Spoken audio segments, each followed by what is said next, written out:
we have this Beer. is Beer. itself. Beer. So many choices. Oh, we no function beer well without. Woohoo! Beer!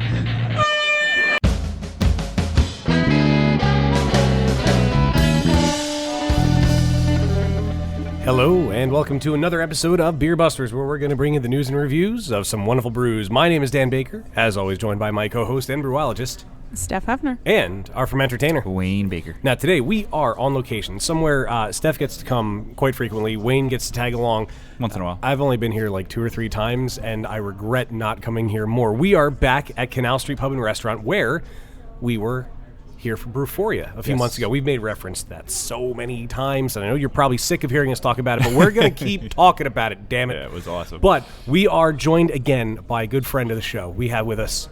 Dusty Wise. Good job on saying your name there, Dusty. We had a huge thing before we started recording about it. Dusty, thank you so much for welcoming us back out here. I feel like it's Beer Busters After Dark with your nasally deep voice today. Yeah.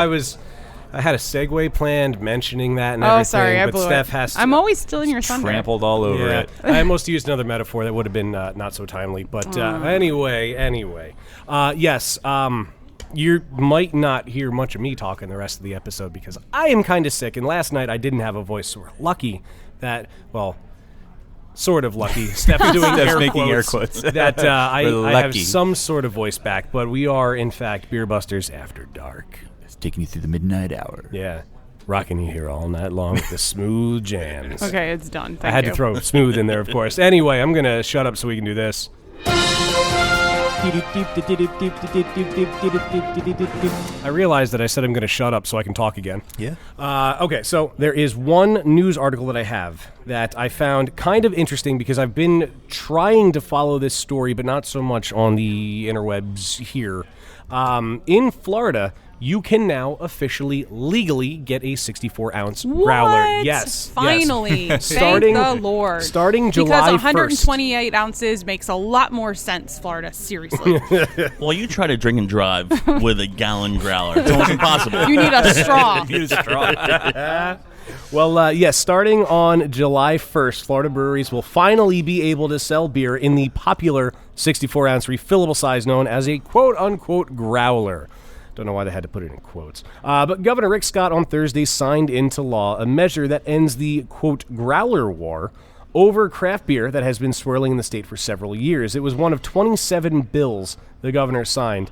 They don't really make mention of the other ones. Well, the other ones aren't nearly as important. Of course, at least not to us. So by making the sale of 64-ounce growlers legal in Florida, we are eliminating another burdensome regulation and allowing more Florida businesses to succeed, Scott said. Hold on. Elise is here. Yay, Elise! We love you. And she's dropping off Thank you, food. Elise. She dropped off spring rolls, and they're right in Yeah, front keep talking, of me. Dan. I'm good. Never been so happy to be sick. So current law allows 32-ounce and 128-ounce growlers, as Steph had mentioned, but not the size in the middle, which brewers and craft beer fans say is the best size to buy of the increasingly popular brews. And the size that makes the most sense. Yes, it does. 32, you're going to go through too quick. 128, it's going to go bad by the time you get to finish it. 64 is the Goldilocks size. That's not in the article. That's me. Goes bad before That's you drink it? editorial. Well, I mean, people who aren't us would go bad. So the legislation could end a long war between craft brewers and big beverage distributors over regulation of beer sales, in which the growler became a pawn. Growlers will give our customers more choices, increase our sales, and directly benefit Florida and its taxpayers, said Mike Hawker, who is president of the Florida Brewers Guild and owner of Due South Brewing, which is in Boynton Beach. And there's an article on beerbusterspodcast.com about them. Yes, there is. I wonder how many Florida breweries now are going to brew like 64-ounce celebration beers. That'd be pretty awesome. That'd be kind of cool. This has been a long time coming. Yeah, I'm very, it very has. happy for them. I was really upset when I originally found out that you couldn't get a growler filled because there's so many good breweries in Florida. There's a ton of them, yeah. Could you imagine dragging a gallon growler to the beach? No? Well, actually, the very first place I ever got a crowler was in Florida, and I smuggled it onto the beach. A beach that you weren't supposed to, but I took it was a coffee porter, so I took the foam cups from the hotel room And I just poured it in there, and I'm like, yeah, I'm drinking coffee. coffee on the beach. Yeah. Smelled like coffee. It looked like Good coffee, so Yeah. it was all And- good. And it's not steaming because it's iced coffee because Yeah, I'm in exactly. Florida on the beach, obviously. Exactly. That's like when I put beer in a Starbucks cup so I could drink in public on New Year's in Boston. I'm never supposed to admit Ooh, that. and sorry. they will. Oh, yeah, the Boston cops there. That's I've why- seen people get in trouble for drinking. That in is public why there. I'm no longer welcome in the city of Boston. Oh, come on. Probably a good thing. Don't even Fucking start. Bruins. Wow. Wow. We 2011. got there fast today. Yeah, so there's more in that article. I'm past the point of wanting to read it. But yeah, go to Florida, get a growler. July 1st. It starts. Awesome stuff. You'll also be greeted by a wall of humidity when you get off the plane, but you can cool yourself off with a 64-ounce growler. There you go. Well, the news is done, so my voice can get a little bit of a rest, and my stomach can get some spring rolls. But we are back here with Dusty, as you've heard already. Dusty, thank you again for having us back out here. It's our pleasure. Well, it's very good to be back here. There's a small crowd assembled. Hi, crowd. Hi, everybody. They can't hear me, but I'm waving. Hi, yeah. Thank you, Rich. Okay, or whatever. And most of them are wearing Beer Buster shirts. That's the best part. There is a picture on our Yay. Facebook that reflects that. Yes. There is. Yeah. Of the VIP members that Right. showed up. They had Yes. early admission. Yes. But enough about that, Dusty. It's great to be back here. It's awesome that you've welcomed us back here, and there's some great stuff that you have lined up for us tonight. But when we were here for Brewphoria, we didn't really get to know you. I guess our listeners didn't necessarily get to. So when did you start drinking craft beer? It was about 1995. I turned 21. I was frequenting a few bars in the area. Northeast Tap Room, the Idaho Spud Bar, Tommy's Cafe. They all had just enough craft beer. Tap Room always had 8 to 10 craft beers on tap, and I didn't know them, so I just started trying them. It started out with beers like Humboldt Red Nectar, the Mad River Jamaica Red, and just it went from there. Very cool. And you started bartending around that same time also. Yes, I started bartending in 1994. A little neighborhood bar called Diana's Tavern, which was across the street from Luden's. Oh, okay. Oh, okay, yeah. Yes, which is now the Gargoyle Lounge. I was going to say, I wasn't sure where that was, but yeah. Right. But that was more of a Yingling Lager, rum and coke kind of crowd, and that's where I was taught how to bartend. And then from there, you went on to the Ugly O, right? Yes. Well, there was some time where I did some other jobs, then went back to school, and then just started hanging out at the Ugly Oyster, which actually started as a doorman. I bet that Believe was it or fun. not. Yeah. Earning $25 a night, throwing out drunken bums. And then I went to the Christmas party. Didn't really know the owner, but kind of met the owner at the Christmas party. 2 months later, I said, hey, we need a bartender. Okay. And that was it. And you were there for quite a while. I was there for 9 years. Wow. Yep. From 1997 to 2006. So how did they reel you in and get you here at Canal Street? I left the Oyster in 06. There was a brief stop somewhere else, which I try not to talk about because it was just so short that. And then that didn't last too long, and I was available. Met with Jake, the owner, one of the owners here. We had about 3 meetings, and I've always loved the building. Always loved the atmosphere here. So it was pretty much a done deal. But I was kind of just dragging it along because I was actually enjoying my unemployment life a little bit there. Could get used to that. Yeah, you know what? It was fun for about 2 months, and I was like, I had enough. But I've always been, enthralled with the atmosphere here, the building itself, the history here, and it was a no-brainer for me. It's definitely between the Ugly Oyster and here Canal Street too. I think of the best bars in Reading. Oh, It's absolutely. two of the coolest bars in Reading. Absolutely. Absolutely, Yeah. yeah. So great places to work in this city. And for people that aren't familiar with the history of this building, do you want to talk about the I brewery? I hate that. Oh, the brewery. Okay. You're talking about Neversink? Yeah. To begin with, yes. 1996, when Canal Street opened, there was a brewery that opened in the basement as well. It was 2 separate businesses. Neversink Brewery, which I believe ran till about 2002.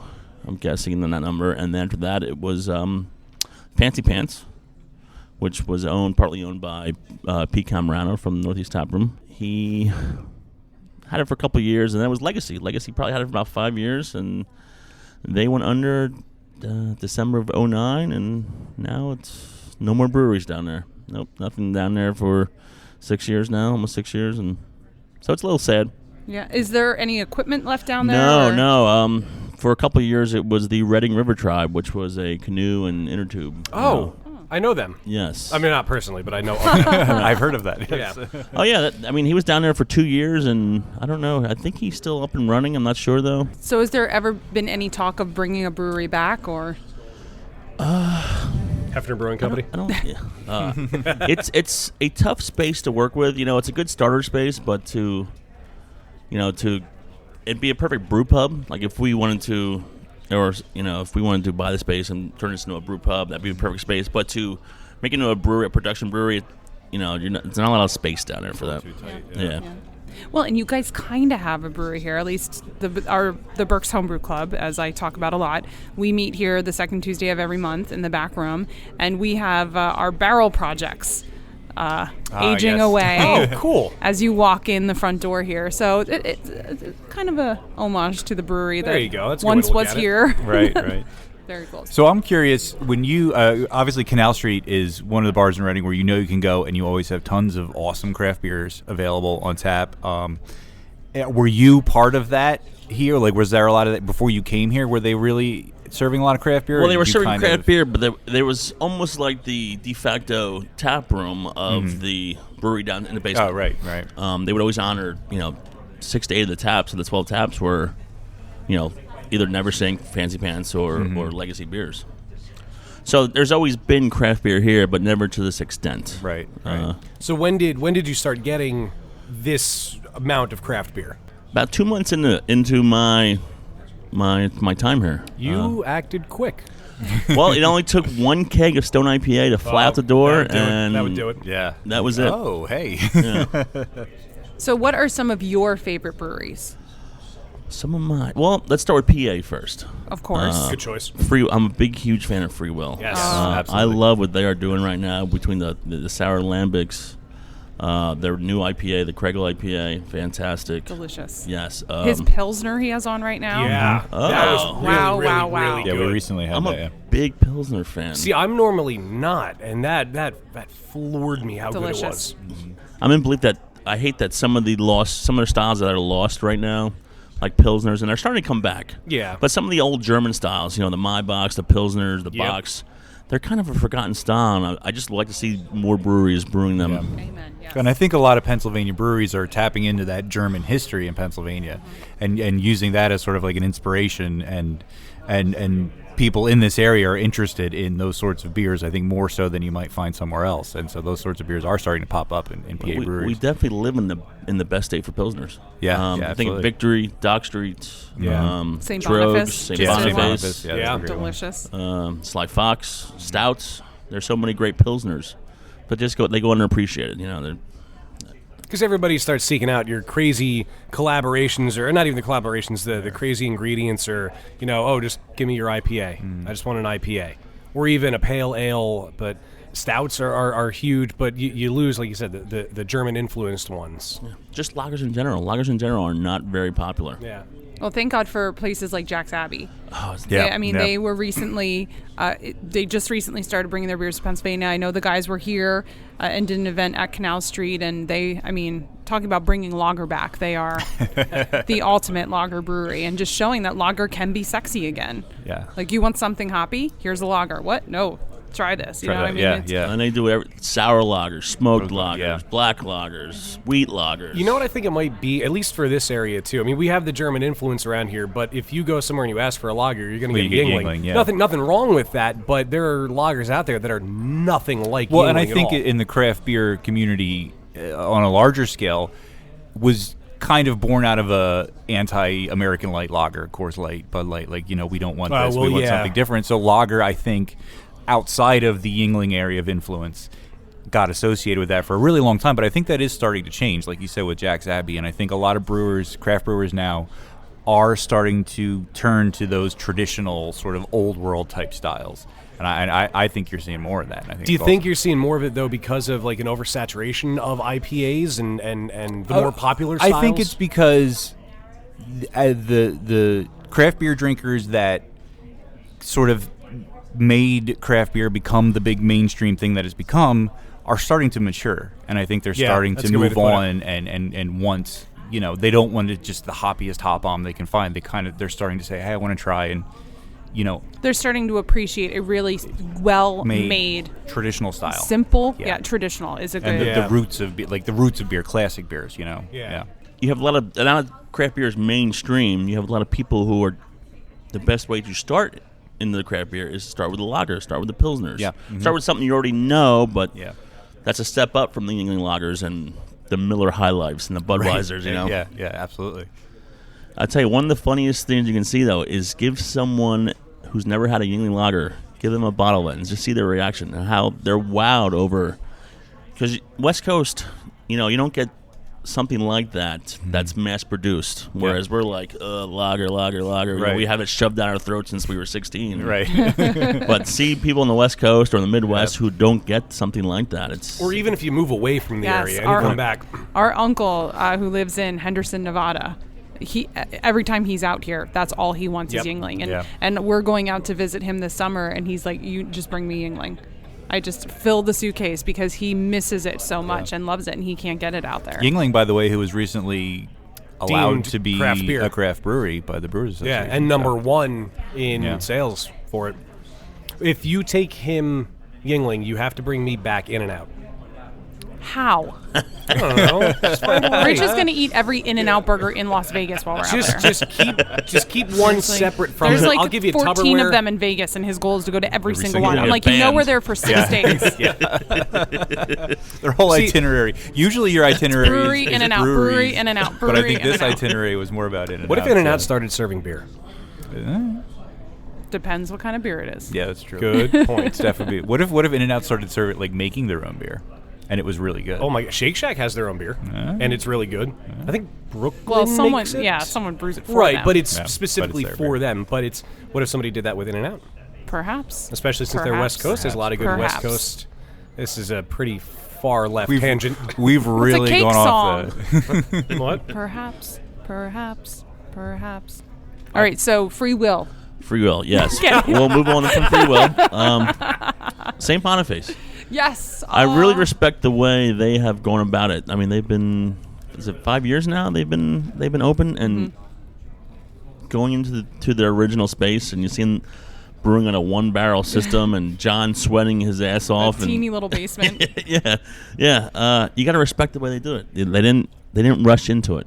Yeah. And they're kicking out some wonderful stuff. Oh yeah. In fact, they I recently revealed they got me probably the most drunk I've ever been in my life.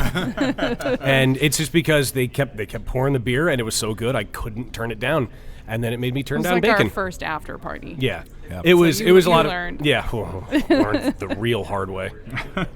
But anyway, that's a Have difference. you broadcasted there yet? Yes, we did. Yeah. That's, Yeah, that's that was the night. night he's talking about. Yeah. There was After an we were improv- done recording. Yeah. Well, impromptu I after think party and- Dane has been on the show 3 times now. He was on here, I think. Here, we were at there, the brewery, and then at, at Little Little Big Big- Beer Fest he came on again. Yeah. So Dane's our buddy. We like hanging out with him. The other guys are great too, but he's the one we usually see out and about. Well, he's their marketing guy, so Right. he's always out at He's the events. face of the He is, brewery, yeah. huh? yes, and a great face. Yes. He has a great smile. It's always nice when you have a local brewery like that, like St. Boniface, that makes really incredible beers that you're always more than happy to drink. And the guys there are just awesome people. Yeah, that's the best are part. Always And really so cool humble. to talk to, and they are very humble. Yeah, and that's one of my favorites, St. Boniface, definitely. Free Will, St. Bon. What about Tired Hands? Tired Hands. Everyone loves Tired Everyone, Hands. Yeah, and I don't have a huge experience with Tired Hands. It's very limited, only because I hate driving down there.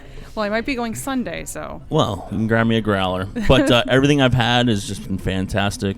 Yeah, you can't. I haven't been to the Fermentaria. Yeah, is it yeah. called That's now? we're gonna go Yeah. check it out on Sunday. The new space. Yeah. Rich Yeah. saw they have fried chicken. I so. heard the fried chicken is amazing. Oh, Rich! You should bring me back some The of that fried too. chicken is amazing at Tired Hands.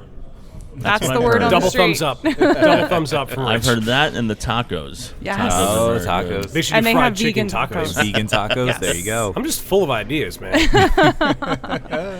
Steph, are you vegetarian or Yes. vegan? You are. Well, Veganish. vegan, vegetarian, vegan, vegetarian. Comes in waves. I've been eating more cheese lately, so Because cheese is awesome. yeah, It it is. is. It's the hardest thing. I don't miss meat, but That's the best condiment. It is the best. cheese, yeah. Put cheese on anything. You sound like like that. Rich. Well, here's a question: if you had to give up cheese or beer, Cheese. Yeah. Oh, by far. Oh my God. Would that even be a... That's not even a question. No. I could not give up beer. Okay, so we started with PA. Okay, let's go nationwide now. Definitely Founders. You know, All my right. favorite beer. Classic. Favorite beer is KBS. You know, breakfast stout's amazing. Red's Rye. Yada yada yada. You can right down the line with them. They don't make a bad beer. They don't make a bad beer. Stone's been with me for 20 years. Yeah. So From the beginning. From the beginning here and from the beginning elsewhere. What's your opinion on them retiring their pale ale? I mean, they did the 2.0. 2.0, which I have but- not tried yet. Yeah, me neither. I'm kind of anxious to. I don't know if that was just more of a marketing thing. You know? I think it might have been because they open sourced the recipe for it then, so people could brew it at home. But then they brought out the 2.0. Yeah, I just think their sales were probably a little stagnant. I think Ruination, which was the original West Coast double IPA, has now been just surpassed by tons of others. I think it was just more of just a kind of a rebirth, you know. Yeah. Which I have not tried that one yet either. So, I'm ashamed of myself for now. You're slipping on the stone front. I'm excited that they're yeah. going to Berlin. Yeah, that's pretty awesome. I'm excited about that. That is That's awesome. going to be really cool. Because of all the parts of, well, Germany, I've only ever been to Germany, so I can't really speak of the rest of Europe, but I kind of feel like Berlin is going to embrace this. And they're the most open-minded about I craft think beer. if nothing else before confirms that America and American craft beer is world class, it's that Right, an yeah. American craft brewery is going to going Germany. to Germany, Yeah. where they have to uphold the purity law, the Reinheitsgebot. Well, I don't. Well, they don't have to. Well, they don't have to, but it's the unspoken law, basically. And then you have Founders who just sold 30% to a company, a brewery in Spain. Oh, I didn't know that. Oh, That happened about 6 months ago. Yeah. And unfortunately, I don't have the name of the brewery, but yeah, that would just help their distribution worldwide. yeah, that's really cool. I didn't know that. Yes. Now, do you think Stone will brew a lager now? Have they ever brewed a lager? Have they? I mean, you're don't know. going to Germany. You have to. Kinda You almost to. have to. Yeah. Yeah, I would think you're moving to Berlin. You have to brew some sort of bock, some Or at sort least of a Berliner Weiss. I Yeah. mean, that's what they drink there. That's what I remember the first time that I went to Berlin, and I was into craft beer, but I didn't understand these pink drinks that everybody was drinking. I didn't get it, and I was like, oh, they put stuff in the beer to make it pink. And now I drink it all the time. But Stone Bombastic Lager. Oh, there you go. Yeah, a Euro Dark Lager store. Was that like a one-off? Was that a part of their usual? Was that lineup? recently? This is on Beer Advocate from 2009. It doesn't say availability. it doesn't have a rating, so it's Yeah, it it was was- probably a once in. Yeah, I lost the description. It could have been. They do a lot of Yeah, brew you're- pub exclusive things. Yeah, Euro Dark Lager, limited brewed once, 6.8 ABV. 09 it looks like only. Well, they should really do one of those I styles think you when can they go guarantee over there. you that day one when they open, there'll be Yeah. some sort of German style Yeah, lager it'll have on to be that. there. There's or- got to be. For sure. So Okay, moving on from Stone, Founders. Almanac. You guys familiar with Almanac? Yes. Yes. Oh my God, Oh yes, their sours are divine. I can't get enough of them. I'm counting on the days till hopefully they'll be here someday in PA. Yes. Yeah, I'm a big fan. Fruit sours in general, I'm just a huge fan, and they do them. They're one of the best at them right now. Yeah, for sure. Who else am I? Just getting the Jester King. They're out of Texas. They do a lot of farmhouse ales. Yeah, Joe Moran, of course. I was at a bottle share at his place, and I got a chance to try. I think, was it Wardell that brought them? But wow, yeah, I was super impressed.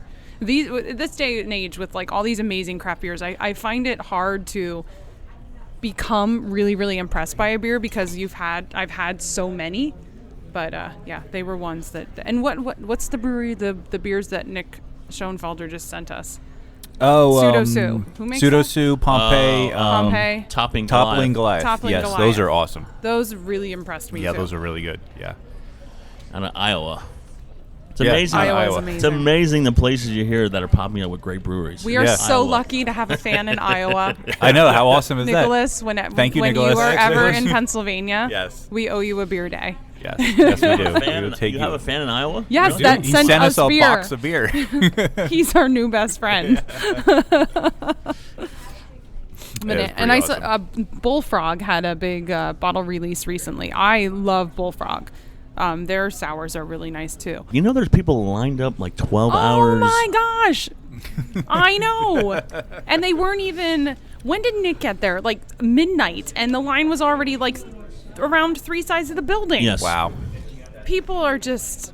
There were people that waited, and People are nuts. once it started, they waited like 5 hours to get their bottles. Wow. I mean, their beers are amazing, but There's too much good beer out there to be waiting in line for it. There I is. agree. Yeah, I do yeah, agree with you that. could go somewhere else and not have to wait and get a really Yeah. good beer. although So, I did wait in line 5 You hours the did. first time I ever had course Pliny the you did. Younger.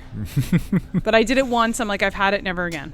Yeah. You had the experience. You're good.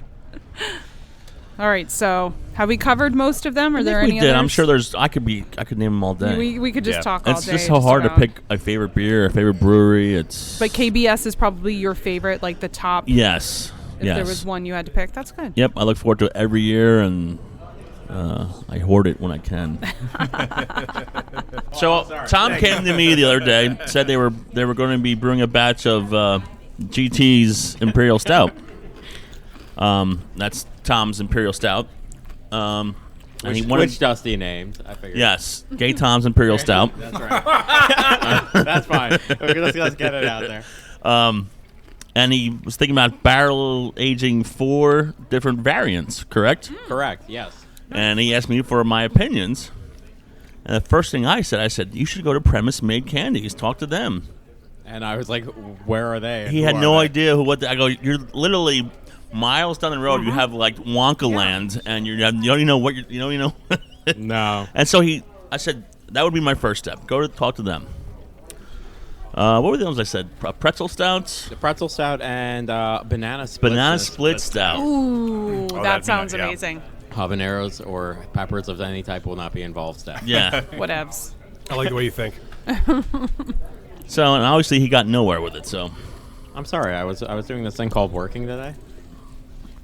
That's right. He was the man in charge today. Oh, you were in charge today? Yes, Colin is currently out of town. How many fires were there? Obvious, yeah. 13. 13. How many floods? There were no floods. That's So you weren't brewing today. no. With all those half fires. half our floor is tore up at the moment. Oh. What'd you do? from the fire. Yeah. From the fire. No, they're redoing our floor. It's we've been around for 15 years. Usually, you can get about 10 years out of these floors. So it's time to just like rip it up and relay everything down. Nice. Should we have some serious conversation while Tom's here? Pick one of your conversation points. Which one should we talk about with Tom? Why me? You came up with some good All right, here's ideas. a good one. The growth of craft beer in Berks County. Ooh. Do you think it will continue to grow? I think it Wait, first of all, how many breweries are there in Berks County right now? There are 4. 4? Okay, just making sure. Name them. There is Golden Avalanche. There's Saucony Creek, Other Farm, and Chatty Monks. So what do you think, Tom? It's definitely moving in the right direction. Craft beer, it's just a matter. Right now, in the immediate Reading area, there's only one. Once the people that are, it's slightly more of a complicated thing. Like there's a lot of politics involved. There was a couple other local breweries beforehand that have made things a lot more difficult getting things passed in the Reading area because might have screwed over a few people who are in charge that were investors. So like they see a lot of the people here, Don't be afraid to name names. Legacy Brewing Company.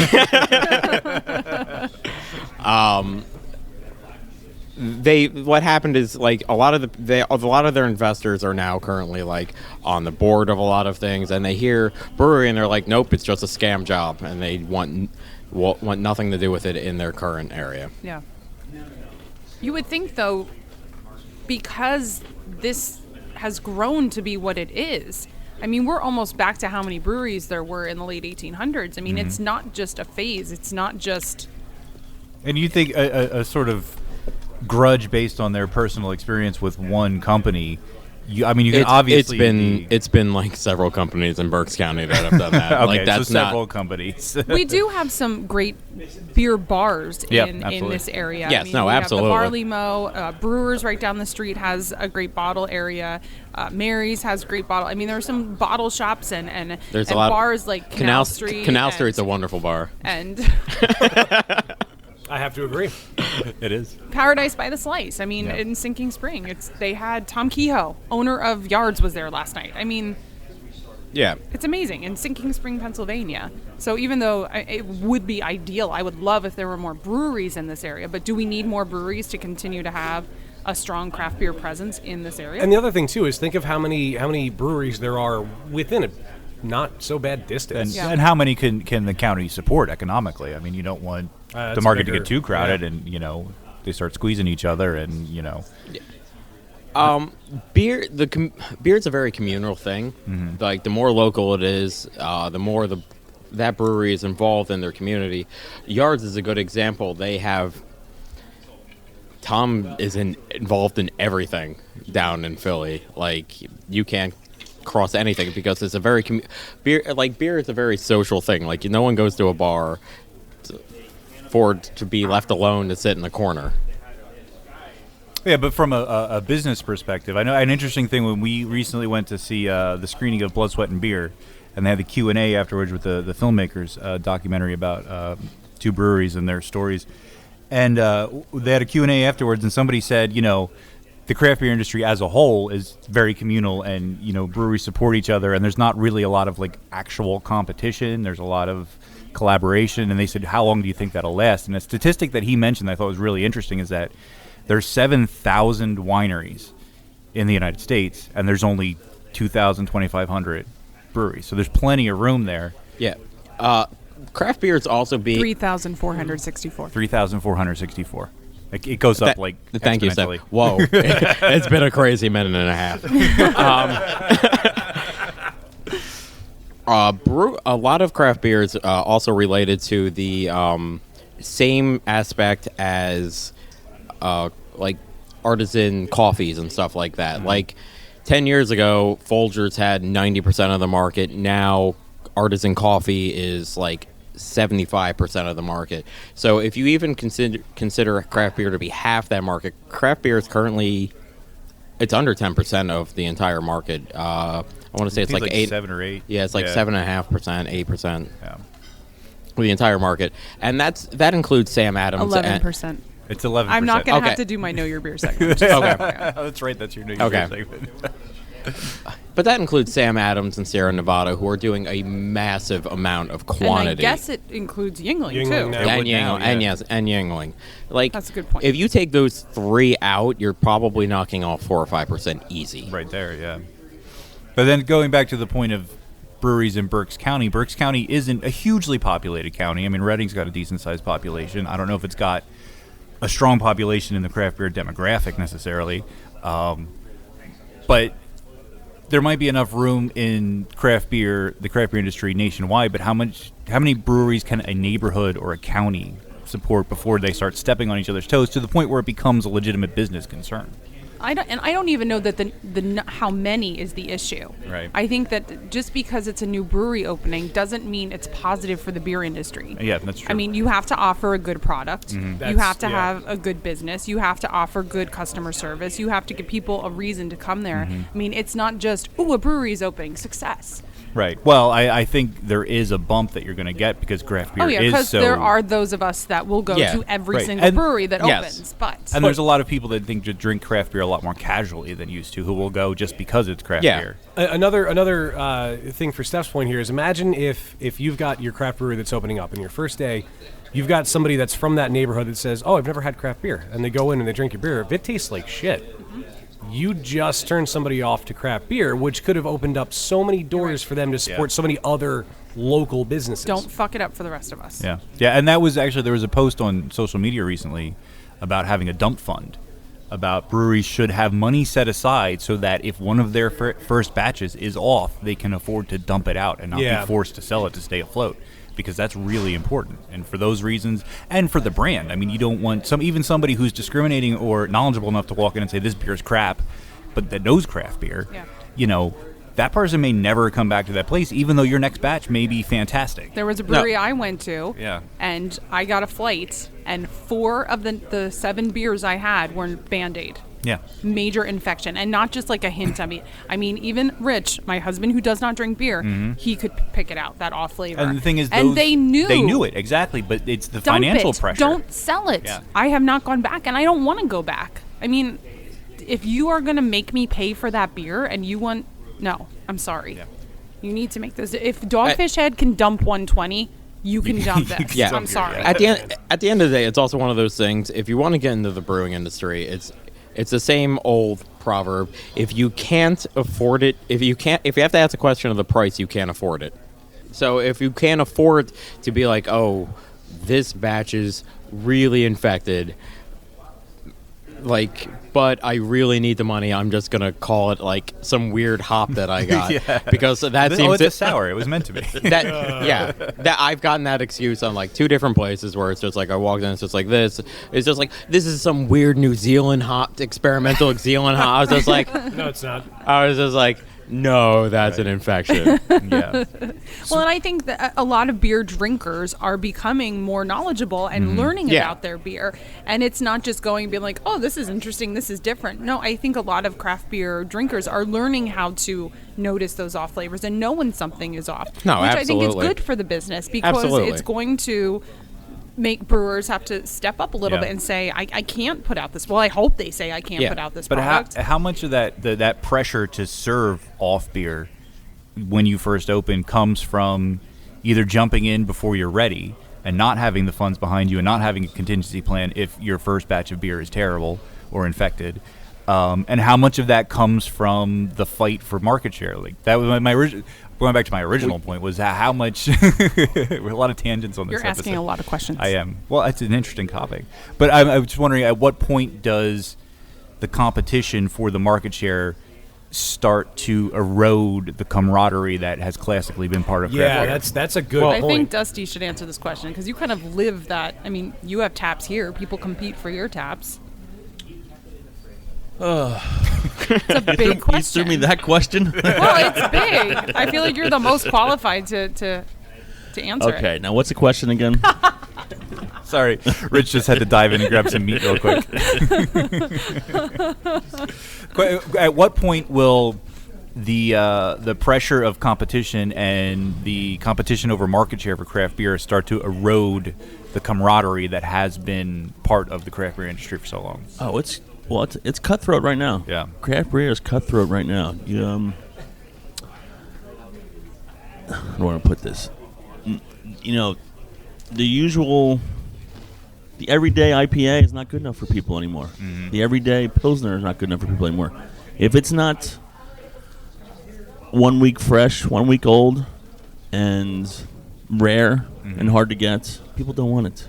It's gotten so cutthroat. You know, you have beers, awesome beers like Ithaca Flower Power, Port Wipeout, which 2-3 years ago were like, you know, when you had it on tap, people would flock. Right. You put them on tap now, people are like, you know. I've had it. All right, Yeah. right. They want the Pliny's. They want, you know, the Hill Farmsteads. They Right. want the best of the best. Right. They also want the new thing to check in. Yeah, exactly. Exactly, yes. There is Yeah. that numbers I'm game. guilty of that. I know, Yeah. and everybody looked at Steph on that I'm comment. guilty. Well, As and I it's- just checked in like- my St. Boniface Berliner Weiss. It's fun. Like I get like the appeal of that, but there does come where it becomes damaging to the industry when when nobody wants to drink your beer that they've already had, even if it's an incredible beer.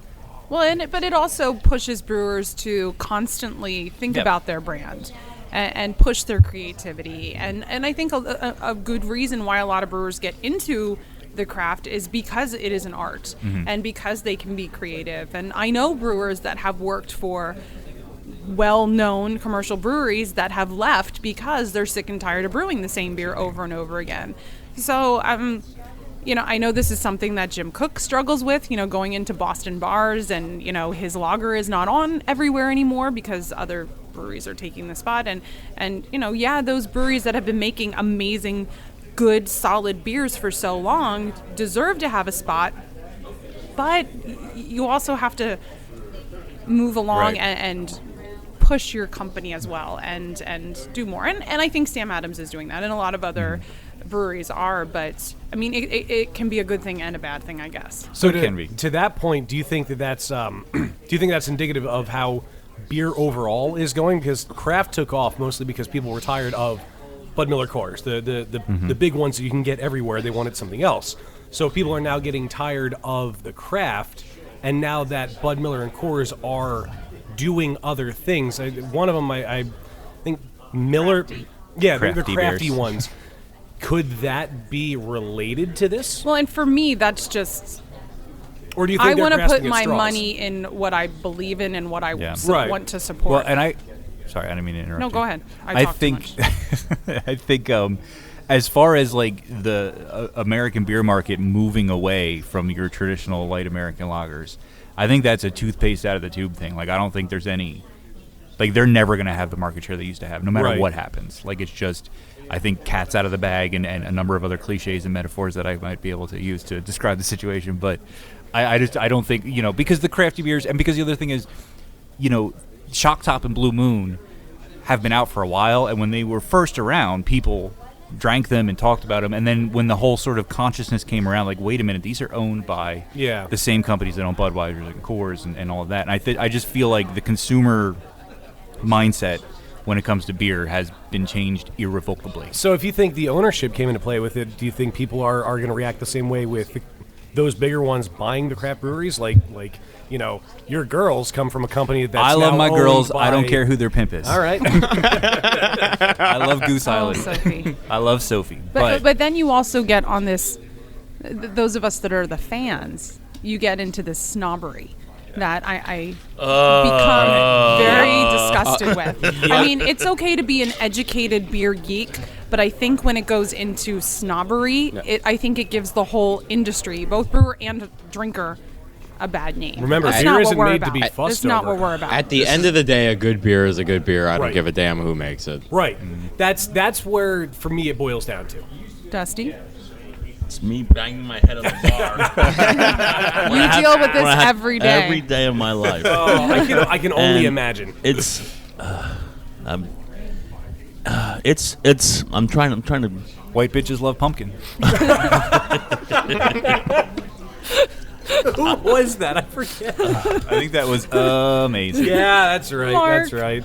And when I read some of these beer reviews, and these people are like, I smell cigarettes and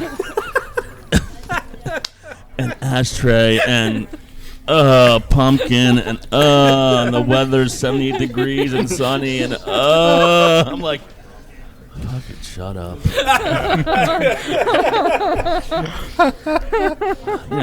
I taste notes of leather. It's like It's like, who the fuck wants to taste leather anyway? the damp and slightly tangy aftermath yeah. of They're happy to random taste hotel leather and coitus. ashtray. I'm like, what the?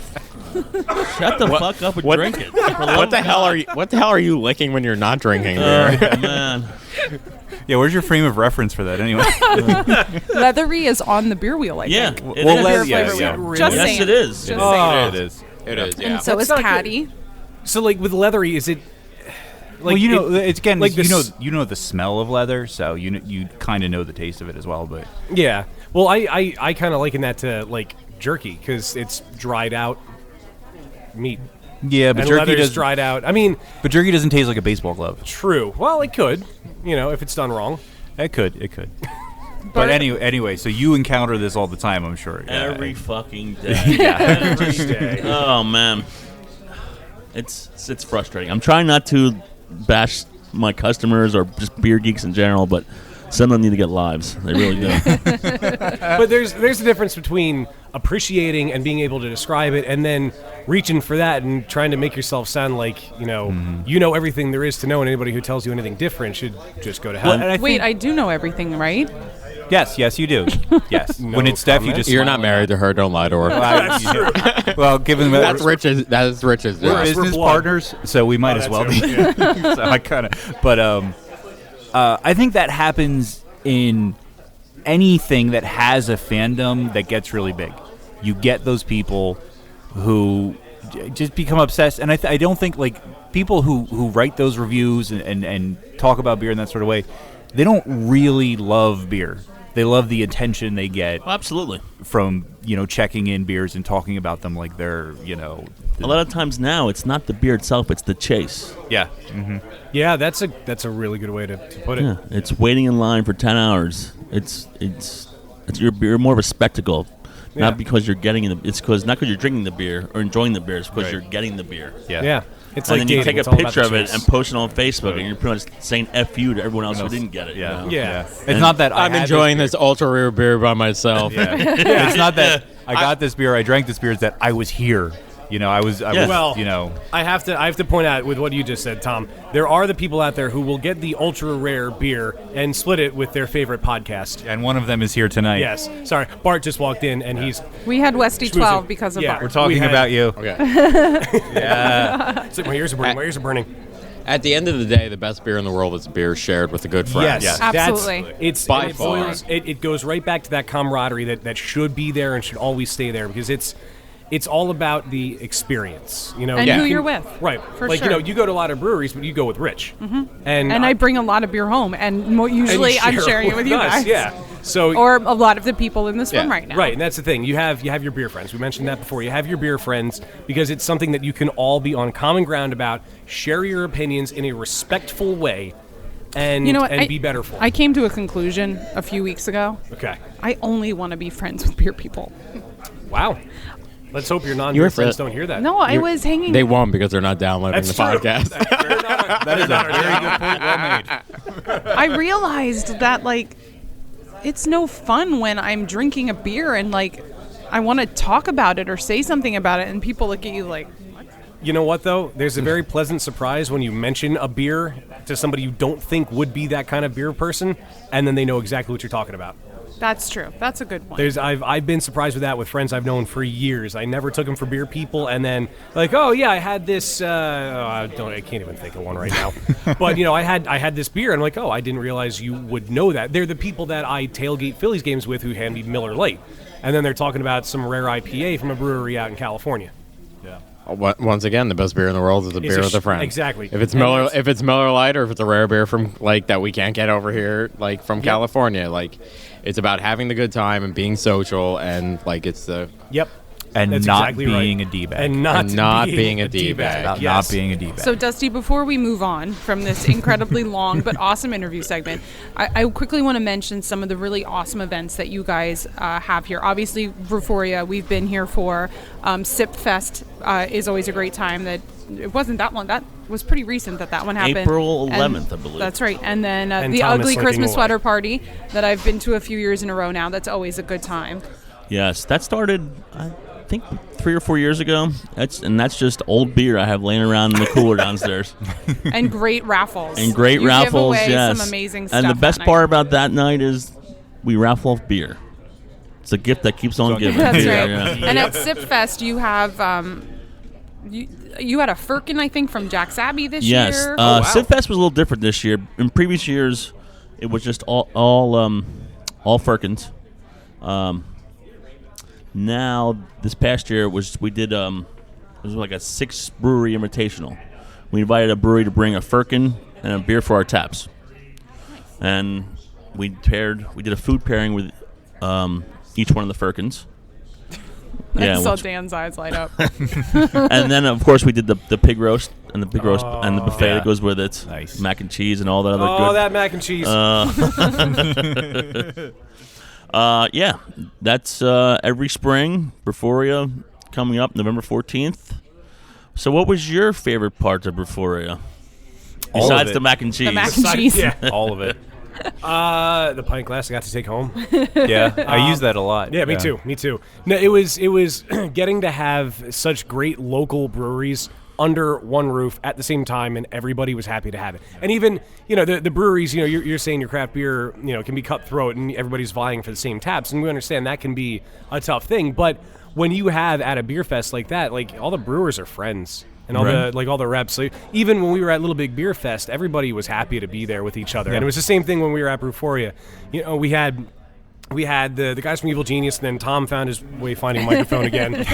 But we met John Stemler there, and he was talking to the guys from Evil Genius, and it's That was the night we met John. that was when yeah. we met John. That was the first time. Yeah. and the rest See, was magic history. happens. Magic happens. My favorite thing about doing any event, Brewphoria included, is just all the people you get to meet and talk about. And we're especially lucky when we get to set up and record at events. Right, Like right. we are very privileged to be able to sit and just have people come up and want to talk to us and to be able to record And it just and bring share us it with beer. people and bring us We don't beer. have to wait in line. And talk it. Well, to be fair, most of that's Rich Yeah, too. yeah. Press Yeah. credentials are nice. But what I really like about Brewphoria and events like it is the smaller size The of it. size. Yeah. And the fact that the people that come to serve at Brewphoria are often the brewers, or they're not just sales reps that Right, are right. running around. I mean, don't get me wrong, there's some sales reps out there that are great that know their beer really well, but then there's other sales reps that are just pulling tabs. That's just what they do.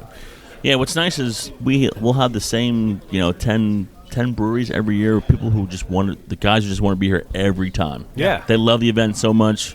I'll never forget the first time Great Lakes was here. Mark Weinman's like, I feel like I made so many new customers tonight because I was able to talk to so many people about talk about the beer. Because when you're at these big fests, you're just tap next. Yeah. Oh, you know what else I like too? I like the Weyerbacher limited ones.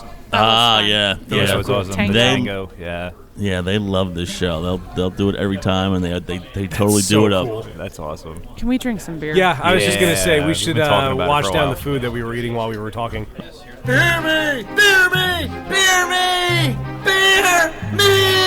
So when I saw this first one on the notes, I was very excited for it. We have it's the Cascade Brewing. It's the Barrel House Blackberry. And I love that as Dusty's pouring it, it's got this vibrant, like reddish color to it. Oh, that looks good. My mother might actually like this. She probably would. What's the raspberry one by Founders? Rubeus. Yes, that is her favorite beer. So no one has had this here? I've not had I've this. had many of the Cascade beers, but not this one. Yeah, this is the first time it's came to the East Coast that I'm aware of. It looks delicious from over Yes, here. it does. It's a beautiful color. Oh, and look at the head. Look at the head. You guys Sours fans? Sour fans? Yes. I am a Dan is now. Dan's a recent convert. yeah. Awesome. I'm a newly minted sour fan. Yeah. Yeah, see, and Marilyn just came over saying she likes the color of the beer. Oh, it smells so good. I'm glad I can smell now too. Does it get Ooh. the mom seal of approval? Ooh, this is good. This is There a we beer. go, it's a This beer. is a beer for a wine drinker. Yes. You get the blackberry out of it, but and the sourness doesn't overstay its welcome. Like it goes away fairly quickly, but you get it when it's there. So the notes from Cascade site, this is a 7% ABV, because I know one of you will ask. This Northwest-style sour ale is a blend of wheat ales that were aged in oak wine barrels with blackberries for up to 12 months. You should get flavors of ripe blackberries and other dark bramble fruits, met with a gentle oak presence and a refreshing lactic acidity. It's kind of the perfect explanation. It really is. I was And just gonna say that. I like that it's got the fruit flavor, it's got the tartness, it's not super puckery or super jowly, as I like to say. Jowly, Yeah, where it makes your jowls sweat. Mr. Jowly. But it's refreshing, which I find is, at least from my experience with sours, is kind of unique. Sours usually don't have that crisp, refreshing feel, and this does. It's Yeah. Oh yeah. It And really I've had does. a few of their sours, but this definitely ranks up as one of my favorites. I love blackberries, and it just works so nicely. Yeah, some fruits are hard to work with. I've noticed. Blueberries, it seems like it's tough to get, and you may know this. I don't. For some reason, there's blueberries you can't get. Every blueberry sour I try, I'm like so amped to try, and then I try, I'm like, I get no blueberries out of it. I think blueberry is a fruit that you need a lot of. Yeah, for a the lot of flavor to brewers come that through. It's not make very potent. blueberry beers will use some sort of Extract. flavoring or Yeah. extract. Yeah, it is. It's hard. She's even taking a picture of the bottle. Yes, Dusty, you might be my mom's new favorite person. Well, this is I've had the Cascade blueberry, which was very good, but this is stellar. Yeah. I really like this. This is awesome. Have you had the apricot? Apricot's probably their best of their somewhat year-round beers. I would have to ask my phone. That dreaded app. Dear phone, have I had Yeah. this beer? Yeah, I forget to check in like half of my beers at least. It's not whatever. So- Just drink No, it. I haven't had the apricot. And she doesn't forget to check anything in. No, I don't. That one's probably better than this one. Wow. Yeah. Oh. Yes. What gives, man? Why couldn't you bring it? I'm kidding. No, You know I what? like this. No, this is really It's good. only about 100 yards away, so Oh. we can definitely crack it. Oh, man. Yeah, if there's a beer you want to try, this is probably the man that either has it or can get Can it get for it you. for you. Yeah. I have to keep that in mind. This is it's got like a champagne-y quality. Oh, yeah. to it. Yeah, the really fine carbonation. I would toast with this. It's probably I a want little. this for breakfast. It's probably a little young though. Probably a little green yet. Yeah. It's, Yeah. What it's was a it? little. 24. It's a 2014. Yeah, 2014. Yeah. Get a little. There's a little bready. Little. I hate to use the word Band-Aid, but that's what when something's a little too young. a little you more get that time, little, yeah. Just to like calm it down a little bit. It's not like extremely young, but Yeah. it could use a few months. You get in the aroma a little bit. Yeah. Yeah. Yeah. Yeah, my only downfall with Cascade Sours is the price. They're They're up there? They're up there. But worth it. This But is worth it, really yeah. good. This is really exceptionally good. Okay, what's the next one? The Almanac. Yes. How do you pronounce this one? Pluot. Pluot. It's a cross between a plum and an apricot, I believe. Oh, that makes sense. You would have learned that if you would have read the notes. Well, lucky for me, I don't read. This is another 7% ABV ale brewed with Pluots, which is a crossbred apricot and plum. It's aged in wine barrels. Dapple Dandy, Honey Punch, Flavor Queen, Black Cat, and Dapple Jack were all added to a sour blonde ale and aged in wine barrels to create this funky oak-aged brew. I love the smell of this one. Yeah, these are about a year old. This is the first Almanac I've tried. I tried, about a year ago, wow. and this is what got me hooked. I can see why. So unique.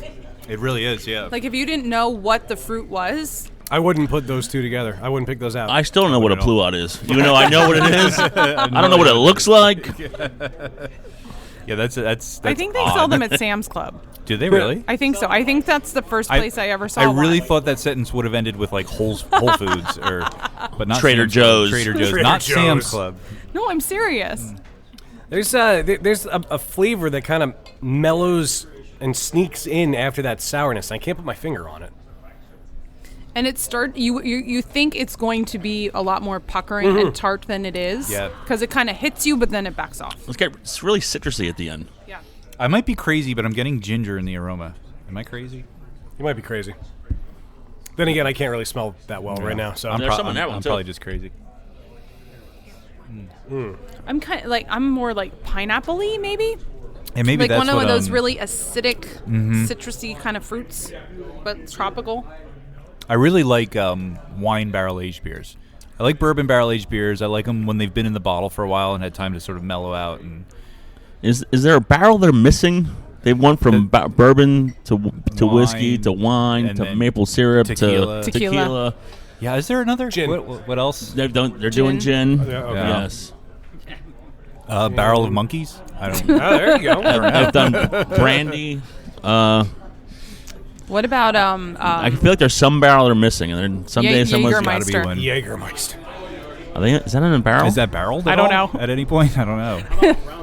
Rum's been There's done. rum, Yep. yeah. Rum's been done. Yeah. Schnapps. Ooh. Does schnapps go in barrels? No, I mean, isn't you could that put- stainless steel? You can put Do- anything oh, in a then- barrel. Yeah, I I would don't think One is the good. $9 bottle of schnapps that you buy probably is not coming from a barrel.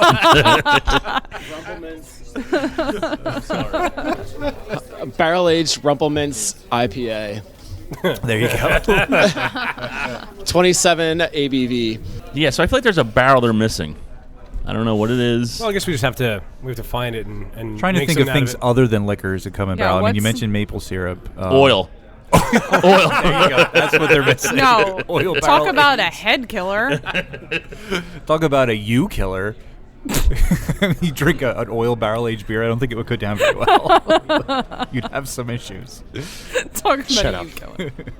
This is Yeah, I don't tasty. know. It's like at the end of the episode, somebody's gonna like say a barrel that we're not thinking of, and just be like, "Oh, that's the one." Somebody's probably saying one right now while they're Listening. While they're They're listening screaming live. into their earbuds. So, which Email one's us. better? Call in and let us right, know. right around the table. Which one's But better? these two, Oh, man. the Of these two? blackberry. I just really appreciate how you get the sour, that lactic acidity, but Yeah. it's so drinkable. I think pound for This pound is- that one's better, but this one's more interesting and unexpected. It's more complex. Yeah. This is more complex, but I think I would go back to the blackberry. It's not unanimous, love though. this. I will stick with the blue on. All right. Yeah, as you should. I thought you were like offended that I said No, not at all. That's More for him. Get out. I am rage quitting thy podcast. No one has really rage That's what's quit. great about beer. It's subjective. Yeah.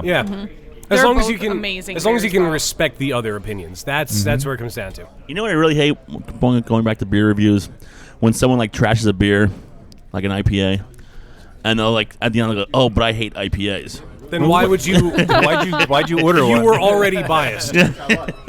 No, and I have a rule about that. People know I'm crazy obsessed with Untapped, but if it's a beer style that, if I don't like the beer because I don't care about the beer style, I will not rate the beer. Yeah, you shouldn't rate it. Because I Yeah. hate people that give it 1 star and be like, I don't like blondes. Well, then Why are you drinking don't one and drink rating- one, rating you it? know? I'm a I fan mean, of brunettes.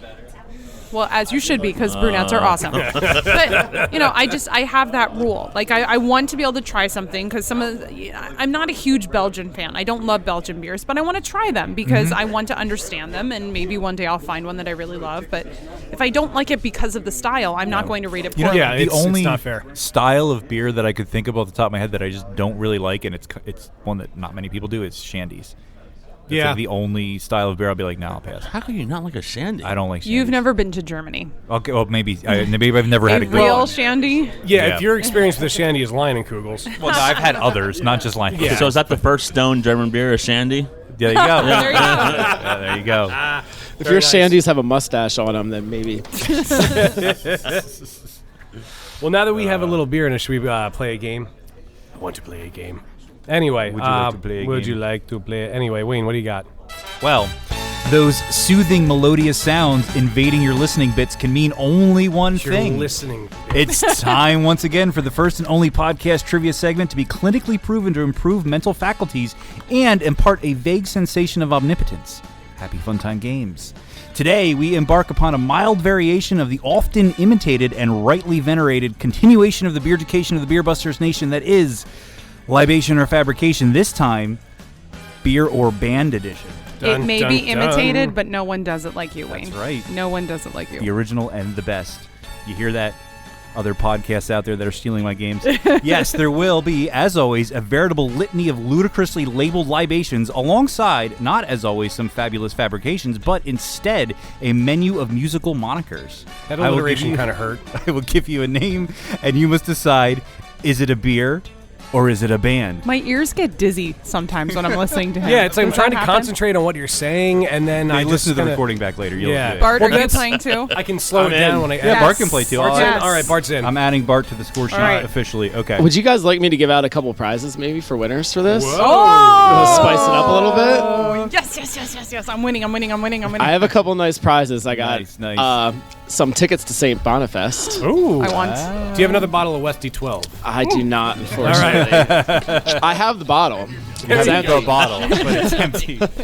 You know what? I would only take You have it. to keep the bottle because it was up John's I was ass. going to say, I would only take it if it Yes, were small. absolutely. Not only a bottle of Westy 12. I'm not but washing it either. One that traveled inside John Stemler's ass for 3 months. It will never touch Across the soap Atlantic. ever. No brewers' asses were harmed in the making of this episode. Yes, and we will begin as always. Well, yeah, by because John was last episode. passing it on the left-hand side Hey. to Dan. How Our about for St. Bonifest ticket for this one? Yes. For this I one? still All need right. my ticket. for a St. All right. Bonifest ticket? No cheating. Although I guess Bart can cheat because he's got all the tickets anyway, so it doesn't really matter. Dan, Yes. Morning Wood, is that a beer or a band? Morning Wood. Band.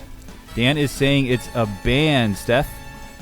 Beer. Steph is saying it's a beer. Dusty? Beer. Beer. And finally, Bart. Beer. Always a good idea to agree The with brewery. Steph and Damn it. Dusty because of that is correct. It is a beer. It's 11.2% fall seasonal imperial stout by Funky Buddha Brewery in Florida, who also bring us such gems as Doc Brown Ale, Nib Smuggler Chocolate Milk Porter, and Humble Braggot.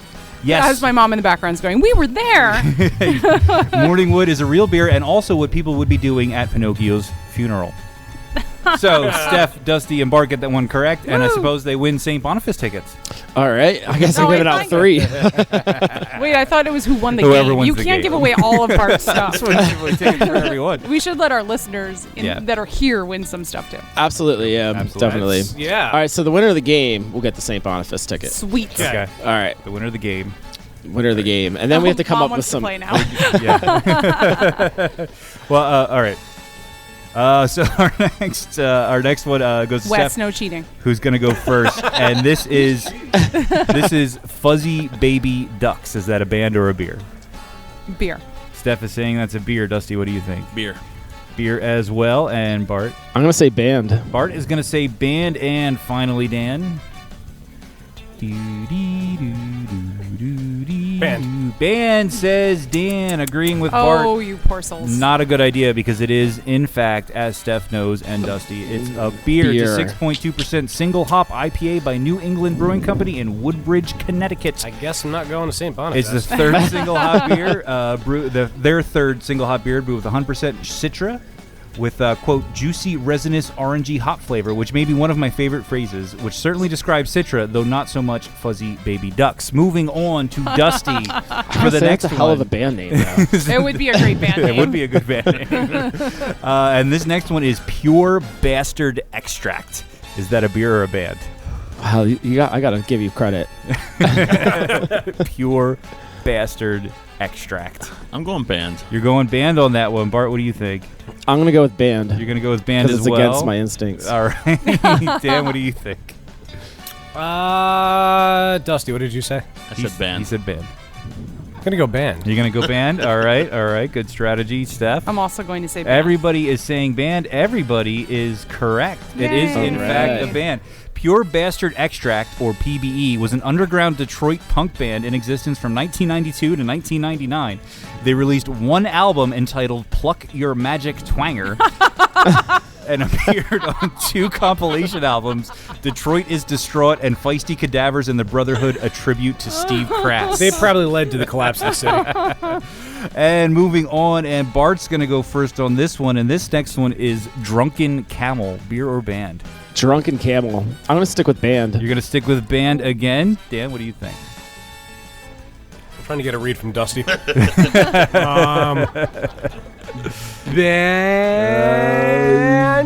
Band. Dan is saying band. Steph, what do you think? Oh, dear. Drunken Camel. Can you drink it or listen to it? I think either. You drink it with your mouth or drink it with your ears? That camel goes both ways. I'll say band. I Steph don't know. is saying band, and finally Dusty. It's a beer. I've never heard of it. I'm going beer. Oh, Dusty's going to say beer, and Dusty is wrong for the first time this game. It is, in fact, a band. It's a funk/blues/rock band from Baltimore. It's probably safe to assume that Drunken Camel has disbanded, as they have not posted to their Facebook page since October of 2013. I'm afraid the camel seems to have sobered up and discovered he was a donkey trapped in a camel's body, but now is free to express his true identity amongst friends, gilded against the harsh judgment of society. So prescient comment earlier, Bart. Moving over back around to Dan, and this next one is Jerkface 9000. Is that a beer or a band? Band. Dan is saying that is a band. Steph, what do you think? Beer. Steph is saying it's a beer. Dusty? He's looking at Steph like, does she really know that, or is she guessing? I'm going beer too. Going beer as well, and finally Bart. Yeah, beer because it sounds like a band. And beer because it sounds like a band. Well, this round, the only one who was wrong was Dan, because it was, in fact, a beer. It's an American wheat ale from Parallel 49 Brewing in Vancouver, Canada. Canadians. Suck. So I guess it's really an American style wheat ale because it's made in Canada. Yeah, try again, Canada. Got its name after a group brainstorm turned a little testy. Someone suggested a much more serious name, said publicist Karen Redmond. The team vetoed it as they don't take themselves too seriously, and the more serious name quipped, "Call it Jerkface, you asshole."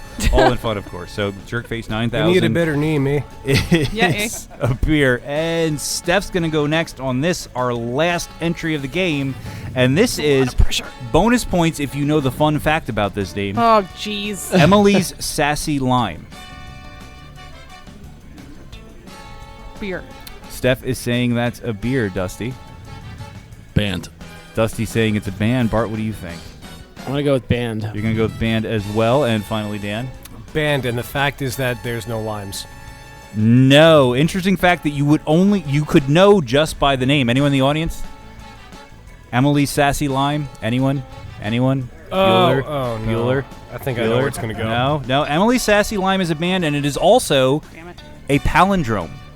Oh, I like elephants. This was Palindrome Week, by the way. Yes. It's Palindrome Week. Emily Sassy Lime reads the same forwards and backwards and is a band. It was an all-Asian American teenage riot girl trio, whatever the hell that means, from Southern California, formed in 1993. They didn't live very close to each other and didn't have cars, so they often had to write their songs over the phone, sometimes leaving seminal ideas for tunes on each other's answering machines. In the 90s. They barely ever practiced, making their sound a random, spontaneous indie garage punk noise collage. How'd that work out? Not a band. They disbanded. Hey. But you can't diss Beer, can you? Yeah, and you can't I guess you can't. So we're going to add up the points real quick. Bart's giving away a lot of tickets. Yep. Let's see Looks like I'll go to St. Boniface who next our year. big winners are. You won't believe it, ladies and gentlemen. We have a German Sparkle Party. A three-way tie, 5 points apiece. Steph, Dusty, and Bart coming in at the end, at the bottom, as usual, with 3 points. Hey. Is Dan. That's not a bad showing. We all did really well. Not bad. Absolutely. I didn't do well. Yay. But there's 3 winners, I guess. So as a man of my word, that's 3 tickets. I guess Well, I get one. Yeah, I mean, you own, Your own ticket. But Steph and Dusty, congratulations. Thank you very much. Yay. Enjoy St. We're Boniface, excited. and I'll read your article. I'm going to donate mine to Dan. Look at that. Oh, Look at that. that's awesome. And I will buy one for Wayne. Oh, look at that. So we you can go. all go. And for our listeners, St. Bonifest, I won't say Bonerfest, is Saturday, June 6th at St. Boniface Brew Which, Company. if you are in listening to Ephrata. this when we release It's it, that's tomorrow. tomorrow. Yeah. So drop all of your plans. You know what else that means? Today's my Happy birthday. Happy birthday to Wayne. Happy birthday to So your ticket is Happy your present. birthday. There you go. There you go. All right. Well, on that Oh, note, now I got to work. yeah, now you have to work. So you have a minute. A couple seconds, really. No, your beers. I can play it again if you're not ready. I was yet. going to say there's no way that clip is a minute long. No. But anyway, Are you ready? yes, I'm ready. Steph, what do we have? So beer lovers are willing to pay a little bit more for beer that has something more flavor, more variety, more local appeal. And the proof is in the numbers. The 2014 data released from the Brewers Association stated that for the first time ever, craft brewers reached double-digit 11% volume share of the marketplace. As we heard earlier. In 2014, craft brewers produced 22.2 million barrels and saw an 18% rise in volume and a 22% increase in retail dollar value. The number of operating breweries in the U.S. in 2014 grew 19%, totaling, who was listening? A lot. 1.3 million. 3,464 breweries. Throughout the year, there were 615 new brewery openings and only 46 closings. In 2014, hops were all the rage. Session IPAs, canned IPAs, high IBU IPAs were everywhere and still are. Based on 2014 production, the Brewers Association estimates that U.S. brewers will need an additional 24 million pounds of hops, primarily aroma hops, by 2020. If those hops all came from the U.S., that's roughly 12 to 13,000 new acres of hops. The estimated cost of these new acres would run a minimum of $500 million, which includes new processing, infrastructure, and storing capacity. So that's about $40,000 an acre. But consider this, based on the size of the domestic crop in 2014, usage of American hops is more than 70 million pounds. So assuming a linear increase to 2020, that's about 504 million pounds of hops from 2015 through 2020.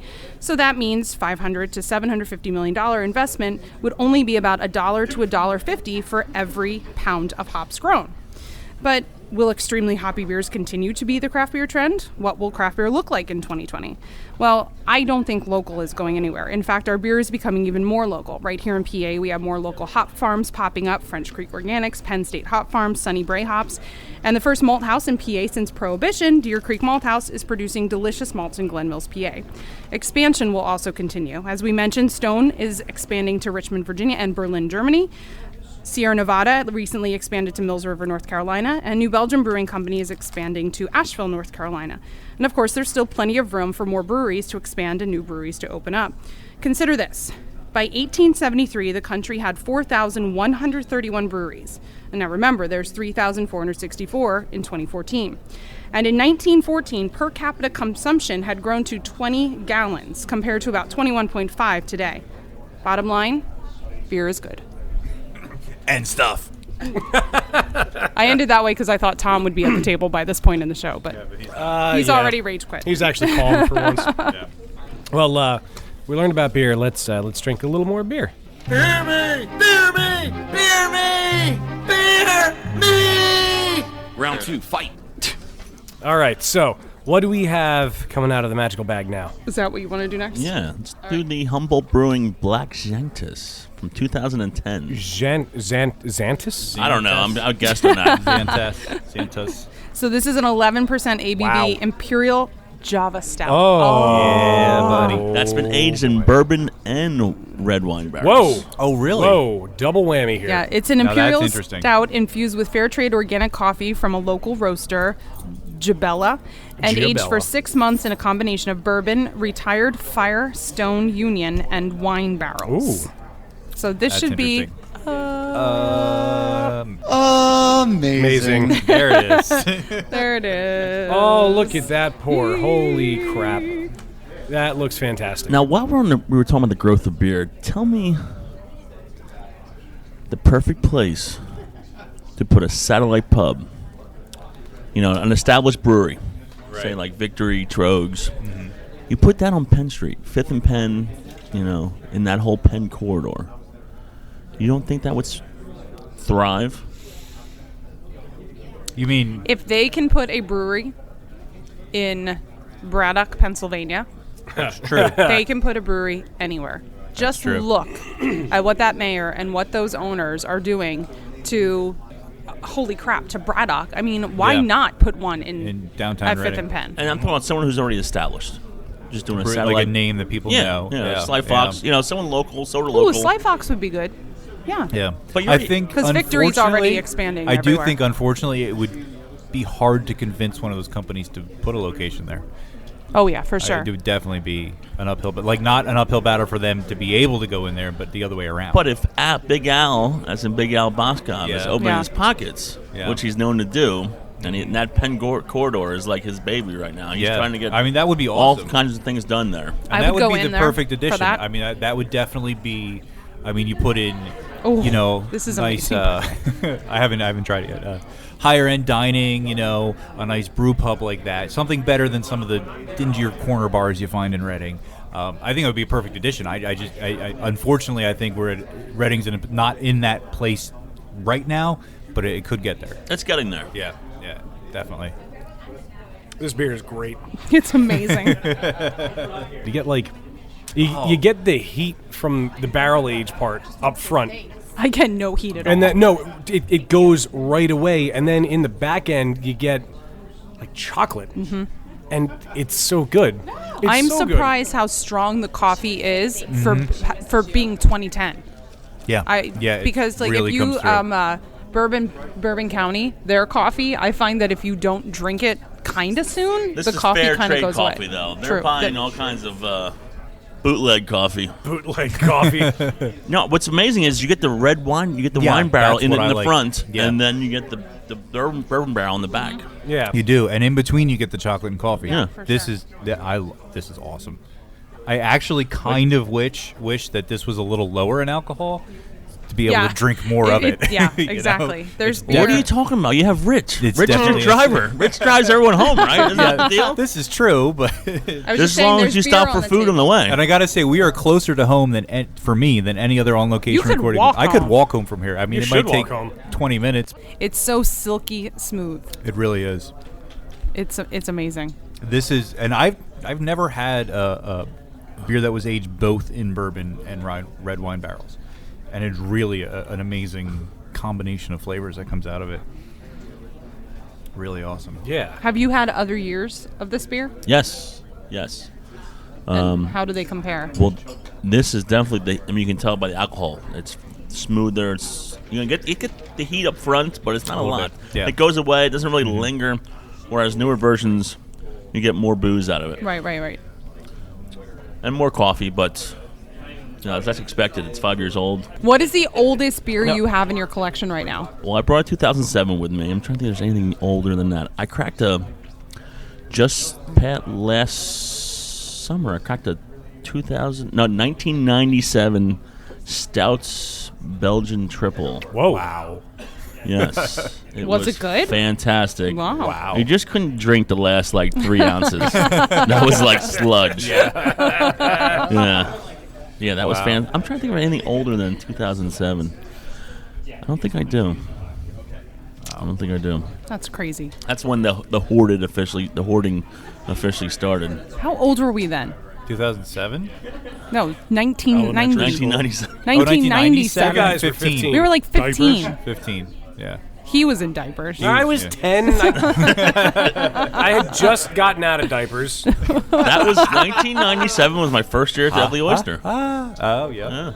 Wow. Do you know when the Ugly Oyster first opened? No. 92? It's right after the Hofbrau. It's on the shirt. Oh, really? It's on the shirt somewhere. Yeah. That was called the Hofbrau. Yeah. And it would close when that cop. The cop was the cop went Oh, went that's a right. little nuts in there, and I remember hearing about found that. his wife or girlfriend cheating on him. Yeah, there was. Not like hearing about when it happened, but I remember hearing the story. Yeah. Oh yeah, when I started in '97, the cooler was still there. That had a bullet hole in it. Holy shit! Wow. Yeah. Wow. Yeah. Memory. Up until 2000, it was a totally different place. What you see now was not the Oyster of then. years past. It was an eclectic place. It was like the melting pot of the city. But you could see everyone there. You'd see city councilmen sitting next to drug dealers, sitting next to the mayor. Everybody kind of came together in this rundown corner bar, and now it's a Irish pub. Yeah. When did they turn that into a Guinness pub? 2000. 2000. Yes. Okay. The official grand opening was March 17th, 2000, which was a brilliant idea. Let's open an Irish pub on St. Patrick's Day. Mm-hmm. What a nightmare that was. I'm sure. It's tiny in there, too. Yeah, There's not a lot of room. It was wall to wall from open to close. Yeah. I think we went through 12 halves of Guinness in one day. Wow. The first day. Wow. Yeah. That's a beer that I still love. That's a beer that when I first started drinking beer, I loved it. And there's not many beers you can say that about. Yeah, it's true. That when you start drinking and then you're still you evolve so much and change, but and I gotta admit, I still love Dos Equis. I like go Dos to a Equis. Mexican restaurant, I want a Dos Equis. I like I've been Dos drinking Equis that Amber. forever. I like the lager. I like the amber. My old standby is always never find it. Grolsch. Yes. I've been drinking Grolsch since I was 21, and I've never had we it. sell it here. You never had a Grolsch? Never had a Grolsch. Oh my god, I'm ashamed to be at the The table with green you. bottles. The flip top? The flip top. I've seen it. I've never had it. They're awesome, especially if you're a home brewer. Yeah, Right. absolutely. Those are all I've seen the homebrew bottles, bottles. Well, years ago, see those flip tops are plastic now, but 20 years ago they were ceramic. Right. The perfect roach clip. Yes, perfect roach clip. I can imagine. What's that? Little tip, kids. Little tip, kids. Well, you can't do it now because they're plastic. But 20 years ago they were ceramic. But that's okay because now in Pennsylvania you can ask your doctor and he will prescribe you a roach clip. This is true. Oh, yeah. That just happened. Wow. And you've never had Grolsch? Oh my god, I'm Never had Grolsch. Sorry. My cataracts are acting up right now. So Dos Equis is one of your standbys in I love Guinness. Dos Equis. No complaints. What do we call those? Our Or guilty pleasure beers. I guess guilty pleasure. Yeah. I mean, whatever. I mean, honestly, You nothing wrong with Dos Equis. You I mean, I love find Dos me Equis. you find me at Troopers, I will be drinking a Grolsch. There's only we sell it here. With Troopers has it. You sell at the Oyster. I don't know if they do anymore. No one sells it like in a bar. So when I can get it, I drink it. I love that beer. See, if you find me at Troopers, I'm drinking $1 Killian Red. that's true. Yeah, they have those all the time there. Yeah. You know, I've banned my employees here from drinking Dollar Killians. Really? Yes. Why? Why? Yeah. What? Because it's $1 and they get super drunk off of it, or because you don't like the beer? Because you're only drinking it because it's $1. Yeah, but there are worse beers you could have for $1. Have you had a Killians lately? Have you had? Have you actually tasted the Killians lately? To be fair, I haven't been to Troopers in probably 5 years. Okay. Wayne, what's your guilty pleasure beer? Bud Light. No, not Bud Light. I don't know. That Dos Equis Amber. If I go out to like a Mexican restaurant and there's nothing else interesting, yeah, I'll get that. But I don't consider that a guilty pleasure. Like I think that's funny. While Bob is sitting at this table, a funny story about Dos Equis. I used to go to the Erie Brewfest every year. If you've never been, it's an awesome brewfest up. It's right on the bay. Oh, okay. And we decided one time to. I'd bought the wrong tickets. I'd bought the early tickets instead of buying the late tickets. So that was my idea. I was like, why don't we get late tickets too? We'll do both shows. Oh. That's a fucking great idea. So in between two shows, we're already in the bag, and we're at a bar right down the street, and the waitress goes, "Oh, Dos Equis. That means 3 X's, doesn't it?" Yes, it does. It said, "How many X's do you see?" It's right on the box. 4? Dos. No, you can't even claim she's seeing double. Like she's seeing 1.5. Well, see, now if your vision crosses and there's 2 X's next to each other, 2 of them will merge together. That's true. And Yeah, it'll look like Symmetry. 3. Will it look like 3? It will look like 3. Symmetry. Okay. It has been proven. I'll take your word for it. By science. Science. Are you guys talking about closet beer fans? Like, what beer do you drink that you won't really admit to? Yes. Guilty Lean pleasure in, beer. lean in. Yeah, but I admit. Do you have a good one? What's Bart's wow. guilty pleasure? Is that kind of like I'm a closet Sugar Ray fan? Like I have Sugar Ray on my iPod, but I won't tell anybody about it. Exactly the same thing, actually. It's like me with Hall & Oates. There's no guilt with Hall & Oates. I'm right with you with Sugar Ray. I saw him in concert a couple of years ago. I actually they were really felt good. myself losing a little respect for you as soon as you said that. Wow. I also have Madonna on my iPhone too. That's more Madonna. acceptable. I love Madonna. That's more So acceptable. Bart, do you have a guilty pleasure beer? It's Bush Pounders. Wow. Yeah, baby. Wow, All right. Pounders. Yeah, I think that was one of the beers I drank in high school growing up, and it's if I'm going out and I'm going to drink all. I mean, it's been a while. I think the last time I got drunk on Bush Pounders is probably like. I want to say 04 at Ozfest. Oh, yeah? Ozfest. Yeah, I think that was the Bush last Pounders time. At Ozfest. Bush Pounders at Ozfest. Yep, That's the Bush name of Pounders this in episode. 2004 Ozfest. But I won't. I would do it again. Nice. Very good. Nice. But stop listening to Sugar Ray, seriously. Bob, what's your guilty pleasure beer? Schlitz. Schlitz. That's Rich's favorite beer. That's Rich's favorite The beer. beer that made Milwaukee famous. Yep. Joe's beer. Yep. That's right. Who has a good guilty pleasure beer? Come on, who has a good one? Guilty pleasure what's beer. your guilty pleasure beer? Guilty pleasure beer. Old English. Old English. Old English. Old okay. English. Right on. PBR. I can get behind PBR. PBR. Oh, Okay. PBR's a hipster beer. That's a hipster beer, not a guilty pleasure beer, by the way. That's a hipster beer. Yeah. Tom is a hipster doofus.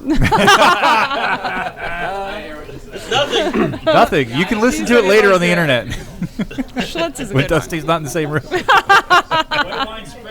White wine spritzer. Zima. Anybody? Zima. Oh yeah, gotta love Zima. Burn off ice. They still sell Zima in Japan. They still sell Zima in Japan. Nice. Really? Well, of course they sell it in Japan. They also sell Hello Kitty beer in Japan. That's true, yeah. I mean, Yes, but we sell what's the subtle hint of lemon beer? I'm having the a brain- Iron Maiden Yeah, Trooper. The Trooper. That's nothing to be proud of. That beer. The subtle hint of lemon. We are Iron Maiden, and we make a lemonade beer. Or hops. Who makes that for him? That's a great question. Oh, crap. I don't remember. I don't remember. Robertson? I have no idea. Robinson's. Robinson. I'm ready for another beer. Yeah, me too. I love that. I want a beer, and somebody goes into their cooler and pulls out an awesome bottle. Really excited for it. Gotta love having Dusty around. I know, yeah. right? You've come a long way, baby. And what's nice is once this cooler is empty, I have several coolers about 150 yards away that we can tap That's into. even better. And the beer cellar. And then I can have Dan ask me the same question over and over again. You could make it like your ringtone. You just keep every time the phone rings. I had a reason that I asked it again. I don't remember what it was. So this is one of the oldest beers in your collection. Yes, this might even be the first beer that was in my collection. All right. So I don't think we've mentioned what it is yet. What beer are we passing around? Stone Imperial Russian Stout, 2007. Oh, that smells fantastic. 10.8%. Oh, look at the pour. Oh, that's pretty. Yes, it is. I wish I would have videotaped you pouring that. Oh my God! It doesn't. Whoa. You get a lot of the chocolate in the aroma. It doesn't have any sort of overpowering aspect to it. This is the most drinkable double-digit beer I have ever had in my life. Mm-hmm. That's what 8 years does to a beer. It is very drinkable, although it still retains those reminders that this is a high one. Like you get that imperial stout character in there. You get the flavors, the chocolate, the dark fruits. Right. The undertones or overtones? Undertones, they are fuzz tones. They're tones. Leathery. Leathery ashtray. This reminds me of a poor woman during the Bolshevik Revolution. It's hot. Struggling to feed It's her hot children. and sunny on a Wednesday afternoon, Speaking of, 78 degrees. I heard a great joke for you. Oh God. Drink of the day, Ovechkin. A white Russian without the ice and without the cup. Nice, right? See, that's a joke a Bruins fan and a Flyers fan can get between. Did you see what the Discovery Behind. Channel tweeted at the Penguins? No. Oh my Dude, God. that was awesome. Oh my God. What, wait, Wow. Who would have thought the Discovery I Channel know. had a sense of humor? So Discovery Channel tweeted something about penguins. They're like, science proved that the average penguin gets to about 3 feet and 1 inch. 3.9 feet or yeah. whatever it was. So the penguins are like, in Pittsburgh, penguins grow to an average of 6 feet 1 inch or something. And Discovery Channel tweets back and goes, strange, we don't have any record of any currently active penguins on the ice in Pittsburgh. I love it. Oh, I love it. I'm not a sports fan, and I thought that was funny. Sports. Dusty, I want to know what you think of this. You get a little bit of almost like a mentholy, minty. You know what? Flavor I in the wouldn't begin- in have the front there. But when you said that, yeah, That could it be is a from the little bit. age, wouldn't you think? Yeah. It's not unpleasant, but No, it's not at all. No, it's not a Newport. I'm not drinking a Newport. I'm not drinking a Newport. That was the secret ingredient. No, it's very easy drinking. so how many of these did you buy in 2007 that you still have one? I still have 2 more after this one. Nice. Did you buy a whole case? Why buy one when you can buy several? That's a fair question. I can never hold. I can't hold on to anything that long. I can't. It's like No. Ron Like a Popeil. Euro. You gotta set it and forget it. Set it and forget it. The Set funny it, thing is when I forget go it. through my beer hoard and I realized I didn't know what I was doing in 07, that there's like IPAs down there from 07. Oh. Maharaja. You got to crack I one feel like open we just should crack one open just to have an 8-year-old They're IPA. like gotta be like barley wines now, or Yeah. Imperial ESBs on. Something. That just sounds weird. We'll be your guinea pigs. I don't have it with me. YOLO. My hoard does not travel with me everywhere I go. Traveling horde. You know, have a You big don't have a second- tractor trailer out there? I wish I did. For a second, I didn't hear the D, and I thought you said, my whore doesn't travel with me. But then I realized you gave the whore the D, and it became whore. I'm gonna have the most awful segue right now. I promised my girlfriend. Oh my god, you did not. That's enough. Promised my girlfriend Oh my god. that I would Oh my god. give her a little plug. Perfect timing. And I know I little think plug? Steph has seen these before. Oh yes. These are awesome. What is that? Oh, that's awesome. My Look at girlfriend these things. makes Oh, Aren't they amazing? their hop cones. Oh, wow. They're Christmas ornaments. Yeah. She made out of makes cans. them out of cans. Yeah. that's really cool. that's Aren't they awesome. amazing? And I have notes here somewhere. I'm supposed So to. this was a Sly Fox something? It takes Yeah, I was trying to. Yeah, I'm trying to Is see. this 3 Oscar? 12-ounce cans No, or Green 2 Flash. 16-ounce cans to make them. Really? That's No, Hardywood.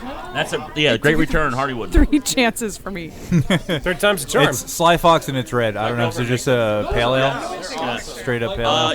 Yeah, you can buy them on Etsy. Yeah. It's, Oh, yeah? Yes, Etsy.com/shop/art from craft, or you can check her out on Instagram, Art from Craft. Art from Craft. Yeah. Awesome. from Kraft. We will be sure to link that. Yeah. Oh, I get it. Art from Craft. Yeah. It took a second. Because art is a craft, but it's from the craft craft beer. beer. Was that a bad segue? No. That was an awesome Kind of worked segue. though, didn't it? The timing could have been a little better. She may disagree, but I thought it was radio gold. Honey, I gave you a plug. These are actually being sold year round at Noda Brewery in North Carolina. Oh, cool. Oh, yeah? Yes. Oh, wow. She had a person from North Carolina buy one of her ornaments on Etsy, and the owner of Noda saw the ornament. Actually sent her cans, some full, some empty, to make her ornament. Now she has more. like an ongoing. Oh, that's pretty awesome. Yeah. Can you mention how affordable they are? She says on Etsy they are $16 plus $4 for shipping, so $20. Nice. Not bad. And it's unique. It's unique. gorgeous. It is gorgeous. And really it's an cool. ornament, but it's something you could keep up. Well, you know, year-round. and it's like really cool. a lot of us collect bottles or growlers or cans. This is a unique incredibly way unique. to. Like if you have some of these hanging around in your beer drinking basement, all the cool kids are gonna like you. Steph, keep that Exactly. one. Wayne, keep that one. Dan, I will get you one. Okay. Okay. And by the way, Thank you. I have cans at my ass right now. I have cans everywhere. There's cans at work. I have cans in my fucking house. I have cans everywhere. And if you have cans, drop them off at Canal Street and give them to Dusty. But make sure they're not stickers, because now we have this traveling cannery. Oh yeah. Yeah, I like cans. she has like several bars saving her cans. Barley Mow here. I'm constantly stepping on cans here. At my house. In a can. Yeah, it's going really well for her. That's So- pretty awesome. That's Yeah. really Awesome. cool. Yeah, these are really unique. How much time does it take her to make one? According to her, it takes about 30 minutes to make one ornament. Wow. Yeah, For sure. She might be here at some point. I don't know if she's roaming around or not. so we can but, tell her about the awesome transition. Yes. What's up next, Dusty? I don't even know. Yeah, this is a surprise. Our notes say that we should be ending the show right now, but I don't want to do that yet. Yeah, he still has bottles in his cooler. That's why I don't want to do it yet. Was that one up your ass? Gotta love that ass beer.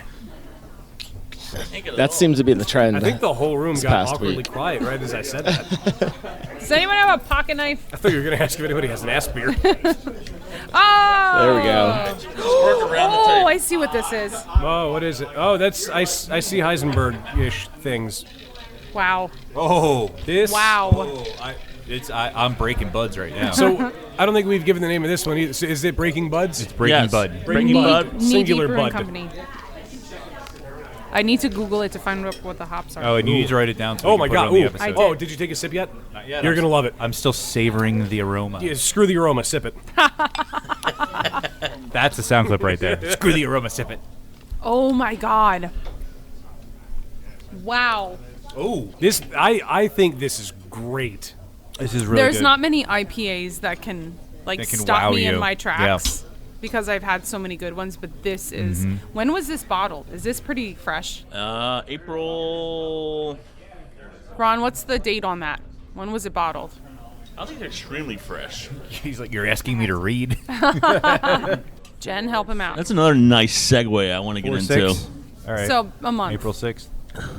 A month-ish. A segue about not being People in able these to read. goddamn fresh IPAs where they're 7 days old, that's too old. And holy Christ. You know what? Though? There is something. There to is that. a difference. There I is understand something that, to but it does not make it a bad beer if it's past its prime. When you say past its prime is 3 weeks, I understand drink it fresh, but Fantastic label design, might I add. Yeah, I love it.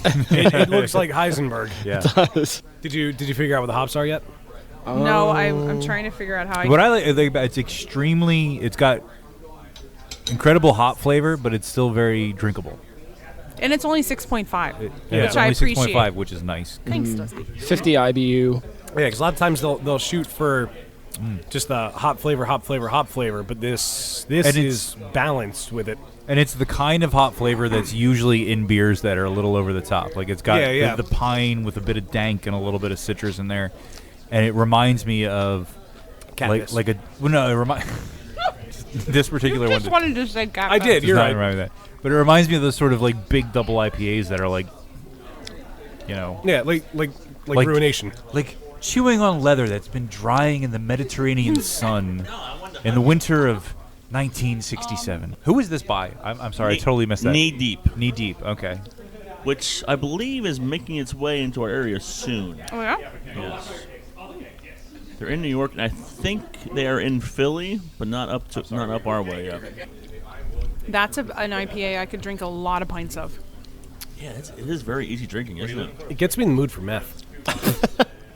Well, there's a part 2. There's a Breaking Bud part 2. I assume this is part 1. It doesn't say anything about 2. Is it like Better Call Bud? So as I'm checking these beers on Untapped, I'm getting text messages from my friends cursing me out. Oh, no. Is Kevin one of them? Kevin, I'm not sure yet. Kevin is out now. I've yet to hear from Kevin, but I'm sure that's coming. But Mike Weiser from Free Will. Oh, nice. Mike. Yep. Sorry, Mike. Sorry. Mike's awesome. Speaking of free will, how awesome is John? Oh my my god. God. I love him. We just recorded with him last week. Oh, yeah. Man, he is Awesome guy. Really knowledgeable. And humble, like you were saying earlier. I actually screamed out loud when he agreed to be on the show. Yeah. Because Squee. yes, no, I would nerd it out a little bit because I've been a huge fan of Free Will since the very beginning. And he's one of those guys that he's, oh my God, it's John Stemler. And I sent him a message on Facebook and he right away was like, yeah. And I was like, oh my God, John Summer's going to be on. I think I texted Dan and I emailed you. I'm like, oh my God, John Summer's going to be on the show. You guys probably deal with the same thing I deal with. You never know. Sometimes you call a brewery and they're total assholes. And, I'm not going to name names or anything. Hopefully not going to name names, but some breweries have really big heads, and some breweries are just really humble. And I love. Yes. Speaking of, you mentioned Jack's Abbey was here a few weeks ago or a month ago. I had to call them, and I'm not a good phone guy. I'll text, I'll email. I much rather do it in person, but get me on the phone, and I'm scared shitless. And I've had several run-ins with breweries where I make the initial contact, and they're just they just blow me off. So I had to make a phone call to Sam, who's the brother who's in charge of marketing. And I'm just ready to I'm shitting my pants. He's going to fucking blow me off. He's going to blow me off. And he was the nicest guy I've ever talked to on the phone. He was just so forthcoming and so really nice, and was like, oh, wow, I've been waiting to hear from you. The owners of Jack's Abbey, I don't know if you know, there's an affiliation with Canal Street. The former chef here is cousins with the owners of Jack's Abbey. So when we did the Welcome to Berks County it was like a big family reunion for them here. It was an awesome event. But it was really nice. Like I said, there's some breweries who just do not want to work with people. There's some you call and they're really humble. Wow, thanks for calling. I'm sure you guys deal with the same thing. Some people will just cancel right on you. We've tried calling breweries to invite them to Perforia. No thanks. We only do big beer fest over 1,000 people. Well, that's a problem right there. I'm sorry. That's a huge problem. That's a huge problem. First of all, who the fuck wants to go to a beer fest with over 1,000 people? Exactly. You will gain more customers at a small venue. Well, you can actually talk to them for a little while. Exactly. And talk to your beer. I agree. Then go to some of these big beer fests that are like frat parties, and there's people puking everywhere and pissing and they're not there for the beer. I couldn't agree with you more, Dusty. I absolutely.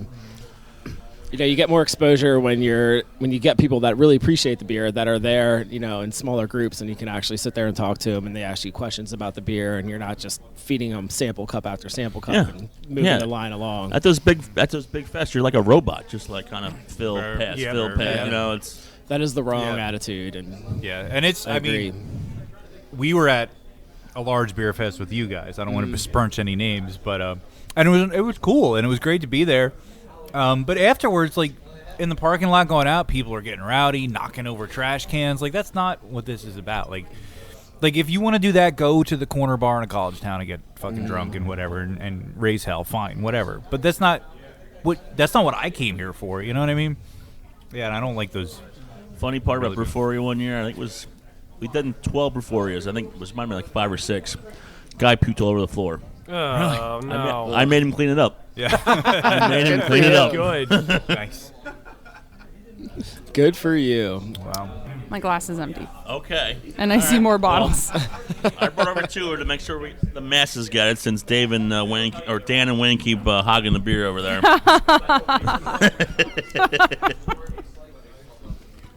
All right, we're gonna crack everyone's cherry. Anyone here had apricot from Cascade? No one. Not. No one. Cascade apricot. I'm sure somebody here Got has. 2 so. bottles.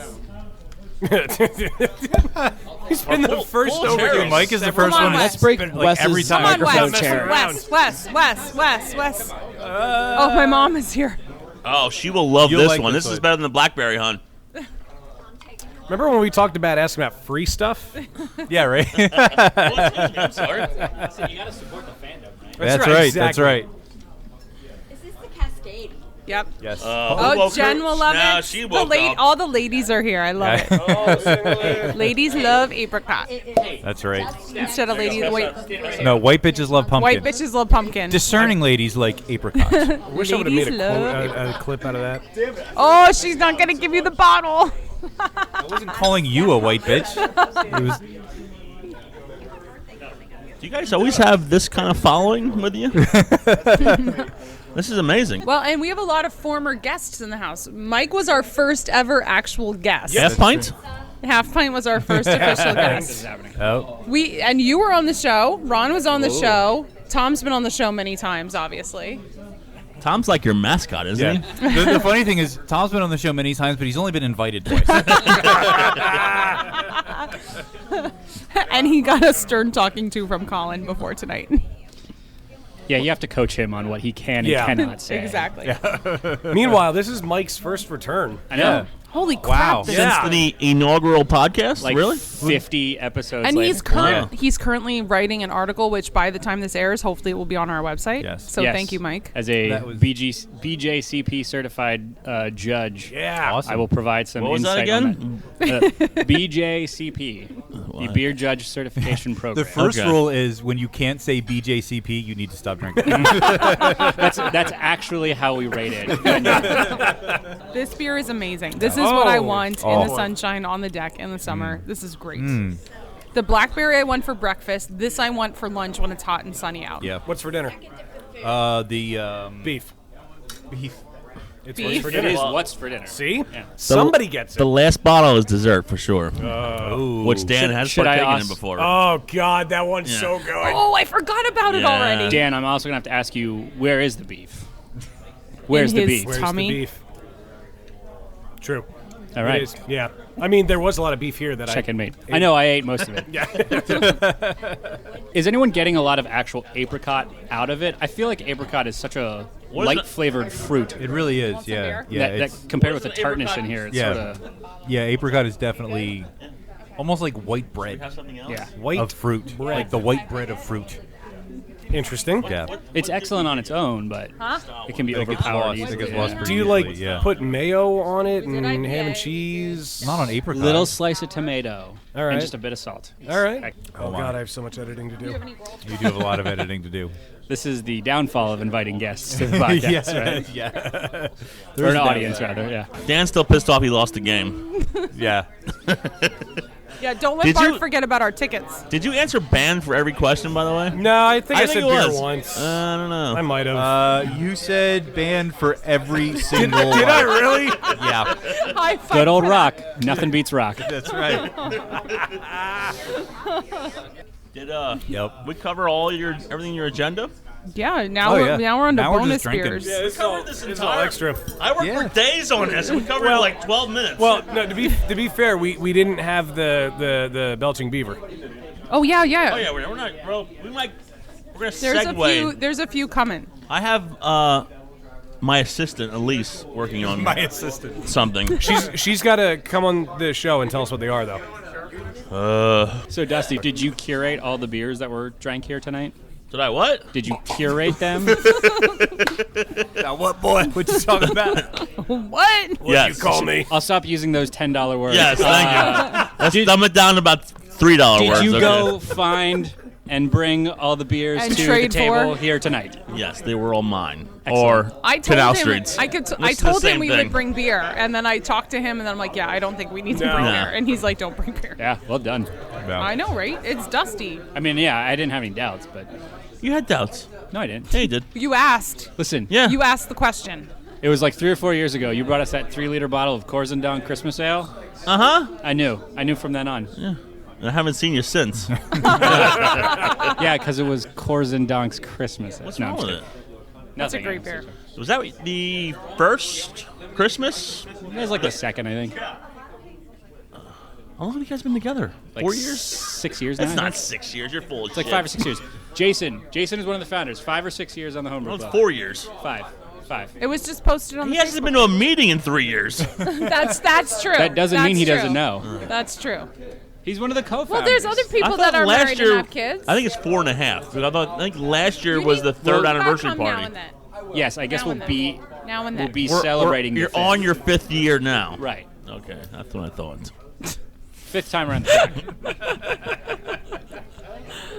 It's a great club to be a part It of. is a great club. It sure We have is. great people. We have an awesome spot to meet in. I think I should be a guest speaker at some point too. Yes, we didn't have a guest this last week. You should have. I'm actually working on one for you next month already. Nice.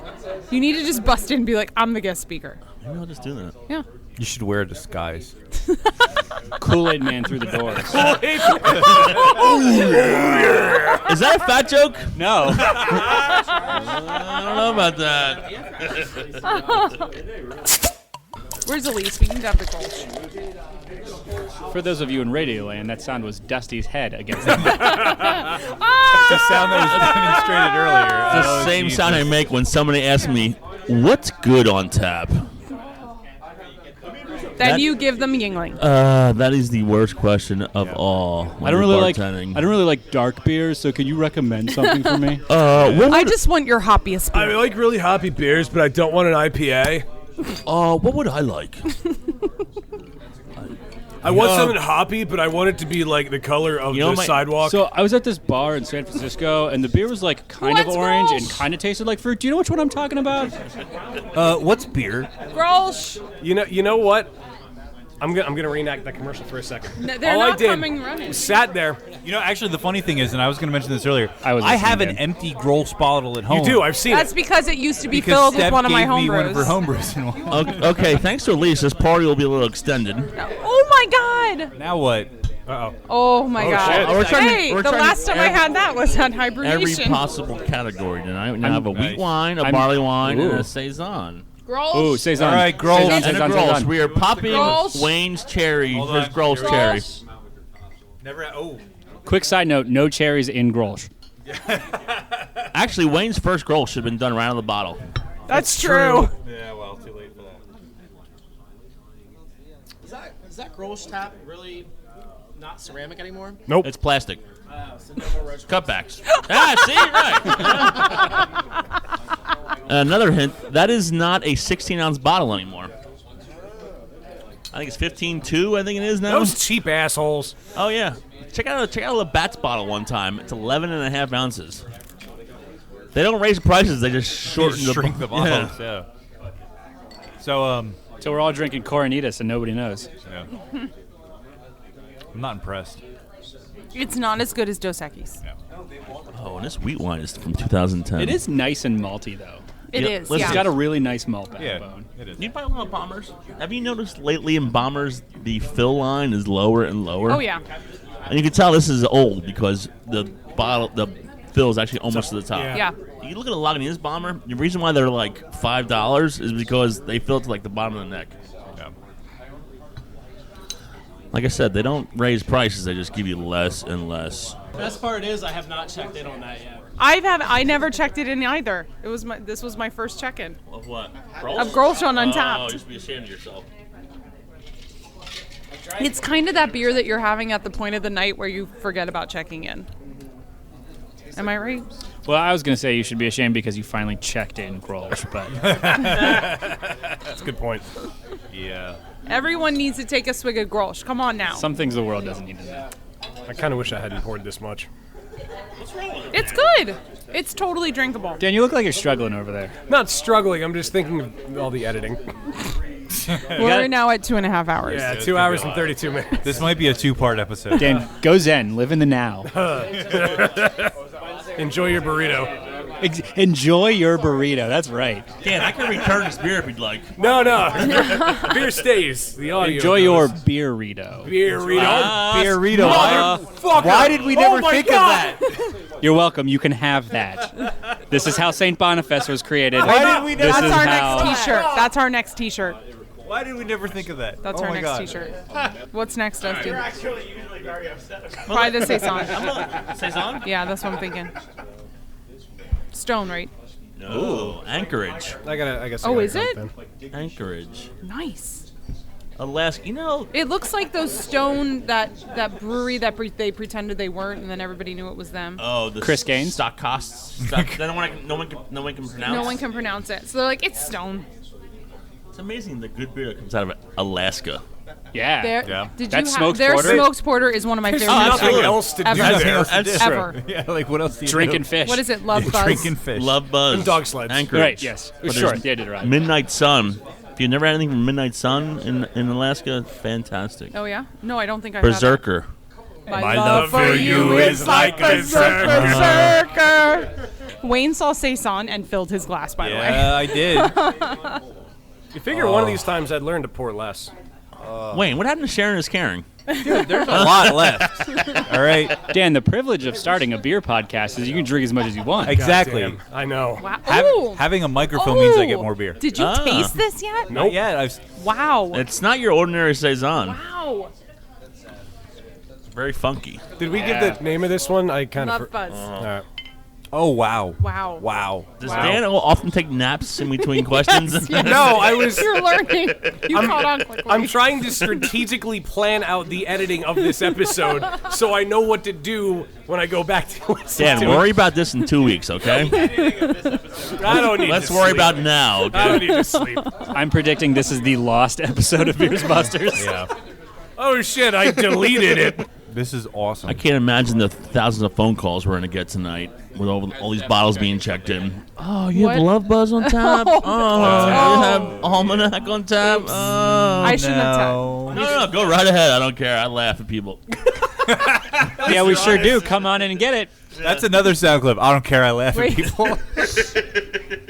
So this is Love Buzz Love Buzz from by Anchorage. You don't give him a hard time when he asks again. Well, because I at least knew the information. All I was right. just making sure it was correct. You Dan- just Dan ruined woke up- the perfect edit point, by the way. Dan woke up from his 20-second nap. This how I get through is the day. delicious. Dude, I really like this. It is funky. So you're a Saison guy? I like saisons. Yeah, He loves his ladies. I love my ladies. I don't care who Sophie? their pimp is. Is Sophie your favorite? I think Sophie's my favorite. Yeah, That's a good one. yeah, I love Poor Sophie. Matilda. Yeah, well, Matilda's not bad. Matilda's nerdy. sloppy drunk at the end of the night. What about Jenny? Jenny There's no Jenny. only after a long dry spell. Well, you do have her number. 8675309. That's right. Wow. There's Flying Jenny. I'm trying to see if there's a Saison called I Jenny. saw a new shirt. It said, if Stacy's mom is Jesse's girl, then her phone number would be 8675309. Nice. Jenny, I got you. If you finish that lyric, you have to pay for the song. So just 7 stop. notes. We get 7 notes. Do we ever find out if that's legally true? That's 7 notes. I don't know. Tom said it, so it must be true. What's sitting in the pitcher in the middle of the table? That's the dump bucket. Ah, clever. You're welcome You to can try chug it. it. I wonder what Bart would give you if you drank it. I'm not feeling that. Do you want a free Boner Fest ticket? Totally different from Bonifest. to be Free ticket for whoever drinks the dump bucket. I probably don't need one. Free T-shirt and a ticket. Oh shit! Do they have just to drink just all of it? sweeten the pot. Do they have to drink all of it? Like the whole thing chugged? Like where it is now, or when we're done with the whole night. Hey, Dusty, can I get some more of that Grolsch? Where it is now. Delicious, delicious He Grolsch. wants to get That's a hell super of a drunk palate so he can cleanser. tackle the dump. How much do you want? That's plenty. Wrong. We need 3 volunteers from the audience. 3 volunteers. 1, 2. You're not in the You audience. can't know until you volunteer. I ain't drinking. 3. There we go. Got him right here. What about drinking that? Oh god, Tom's in on it. 1, 2, 3. All right, so real quickly here, we are going to give away some prizes tonight to our audience since you guys have been so awesome. All right, we're going to give away, how about 2 T-shirts and a ticket to St. Bonifest. Oh, All right, you guys familiar with St. Boniface Brewing Company down in Ephrata? If All you're right, not, awesome. you're out. point of order. Dance away. Point of order / question about the prize and how you're going to divvy it up. Are you two a couple? Okay. I was gonna say, because if you were giving a couple a single ticket, that wouldn't work. Oh, that means the husband would have to buy one. Did you say no? She's my sister. That's the worst thing, isn't it? Are you a couple? No, she's my sister. I apologize if I've offended you. So I do have to say though, because this is very impromptu and we're not prepared and we're very low budget. Were you guys paying attention when we played the game earlier? I don't think good, they were. I'm asking We you don't the- have speakers. I'm They asking couldn't you hear. the same questions. All right. right. That means we have to be quiet. All right, which one should I do? Wait, should they come up to a mic? Yeah. Actually, I'll tell you what. I'll Steph, get out of use the way. that one, yeah. Oh, there we go, Steph. All right. Who's our first contestant here? Oh, jeez, it's Tom. It's Tom. It's the Beer Busters guest everybody loves to hate. All right, Tom. Do you want a know it. T-shirt or do you want a St. Boniface ticket? I want a T-shirt. You want a T-shirt? All right, they're good ones. Trust me. I made All right. them. Which one do you think I should do? How much? Those three. Rich is driving. What are you worried about? I gotta work a beer fest tomorrow. You look like. All right, Tom. Were you paying attention when we played the game earlier? No. So you have no idea what's going on. No idea. Okay, fair enough. I want you to tell me. Is this the name? Spaceballs? Spaceballs? Spaceballs? They're funny. Baseballs, the 40 ounce. She doesn't Give me look my Jewish. T-shirt. All right, let's try I've this again. officially ruined this podcast. Yes. No, it's okay. okay. No, you That's my fault. you made this podcast. This has been awesome. All right, is this the name of a beer or a band? Morningwood. That's a beer. That's a beer That's an oak age stout, I believe. by. I don't know. You only asked for To what's win beer. all the I prizes. know. I'm just wondering And if the you. brewery. Off the top of my head, I don't know. To win all the prizes in the brewery. It's It's All the prizes. To win everything that he has in his trunk right now. Name the brewery. Whoa! I'm going home with a spare tire. You'd be going home with $2,000 worth of T-shirts. That's not bad. No, it's by Funky Buddha in Florida. Morningwood. It's a beer. It's Awesome. also what people would be doing at Pinocchio's funeral. And I have a 128-ounce growler from Funky Buddha. Fuck you, Florida. Yeah. Wait, Wow. Wayne. Florida is the dong of the United States. You can't be. You win a T-shirt. All right. What size?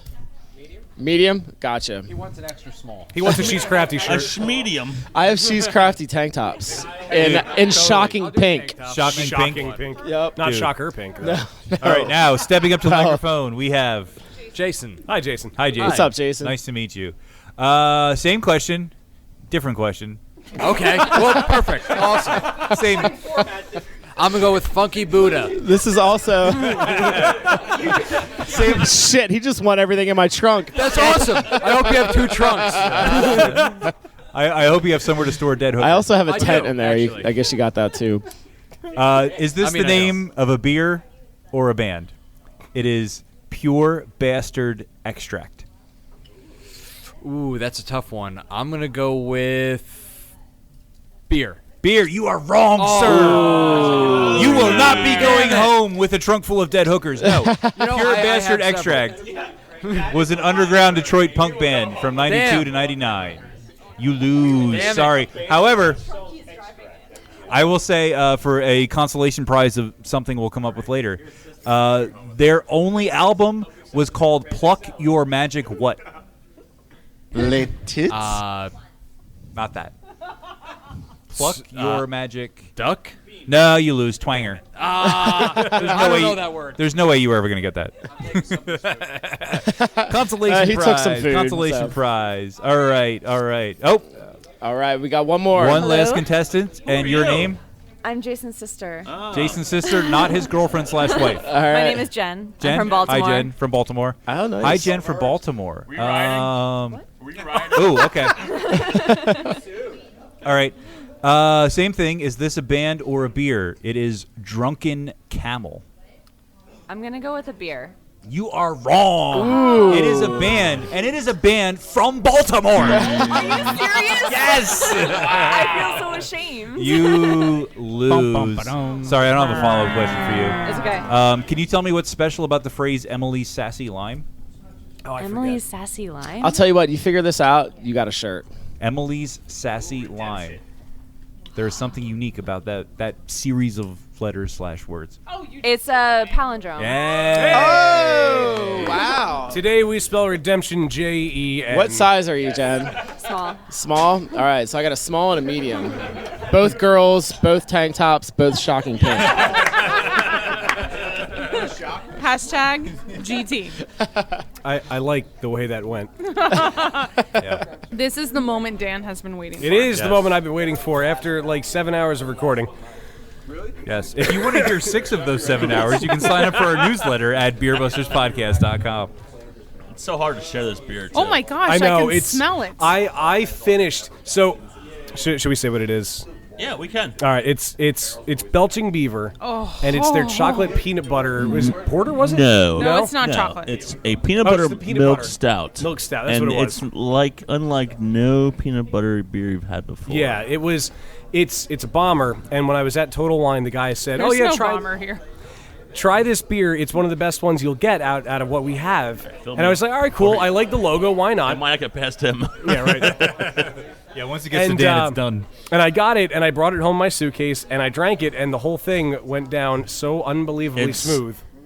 Unbelievable. Smooth. And it's like a $7 bottle out in California. Really? Seriously, Yeah, it's I am bringing a ridiculous. whole suitcase home. I feel should. like the audience is not getting any of this. because I wouldn't share one set. Maybe to Wes. Wes is only because he's wearing a Miami Yeah. Vice shirt. And only if he talks into the microphone about what And- he thinks about the beer. But that's not all over California. It's like a certain Oh my gosh. area of California. Oh my god. We got it. Oh my god. Uh-oh. Oh my god.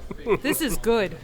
Yeah, it's phenomenal. It's amazing. My benchmark for peanut butter beers is always Big Gruesome. I know you're a Purple Monkey dishwasher, which is like was number 2 in my book. But it's not number 3 once I had Belching Beaver. Drink it from the bottle. This beer, I haven't even taken a sip out of it now. I'm just trying to remember my feelings Yeah, from it. it's unbelievable. I'm telling you, this was one of the best beers I brought back. And I brought back, I mean, I know Steph has brought back like thousands of dollars in beer. I brought back from one trip like 100. Don't tell Rich that. My suitcase was full of like $120 of beer, and this was my favorite. Anyone one I who's brought staying back. here and not get any? Here. Because I'll give you some Oh, of my Bart best. needs some. Bart needs God, the Dude, Bart smell gets, of this Bart gets beer. some of any beer we ever have. Well, yeah, because the Westie. Because he shared Westie with us. And I gotta ask, how did you get this? I went into a store. I handed the guy behind the counter. No, some money. because that's literally like there's like a 100-mile radius where this is available in California. Yeah, it's very yeah. it's even in California it's very limited. I do a lot of beer trading, a lot of cross country beer trading. There's even an occasional website who will actually ship beer to Pennsylvania. I'm not going to name names. Yes. Wes. If you And when these websites who do ship beer, I'm not naming names because they actually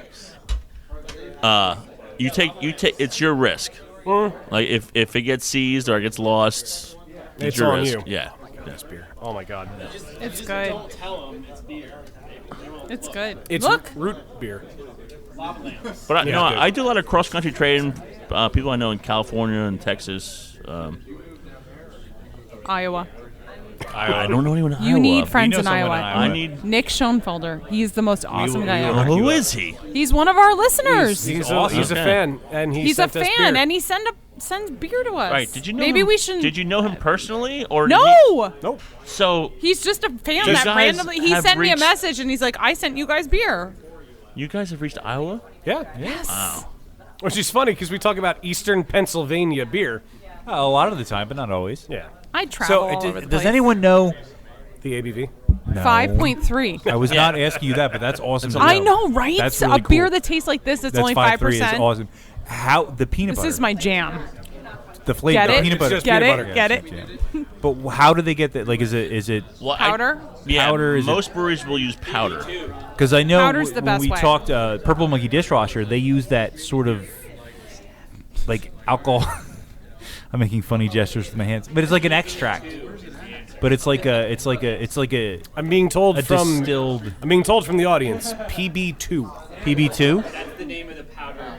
Peanut butter. Do you know if that's what's in this, or you have no? Peanut more butter than likely, jelly time. Peanut because it's butter really jelly intense time. and really. Peanut Now, butter jelly, peanut butter jelly. Typically, when you brew a peanut butter beer, you have to dedicate a tank to it. from what I've been told. Yeah. Because the oils will kind of like stick in the tank. Oh, yeah. So. Yeah. And destroy the head. Yeah, I know for a while Springhouse had a problem where they would try to brew other beers. Like I think their first batch of the eggnog stout came out. Yeah. They brewed in the same tank, and it came out with peanut butter flavor in it because it'll just stick around. Yeah. That's very good.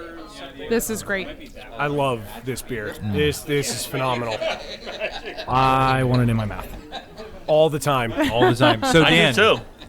what I want to know, the question I have for you is, Oh my God, I can't answer that. how does it compare to Purple Monkey Dishwasher? It's not I a thought he chocolate. was gonna It's ask not a our chocolate favorites. peanut butter porter, so they are not in the same ballpark. That is a coward's Way answer. to dodge Coward's the question. answer right there. Way to dodge the question.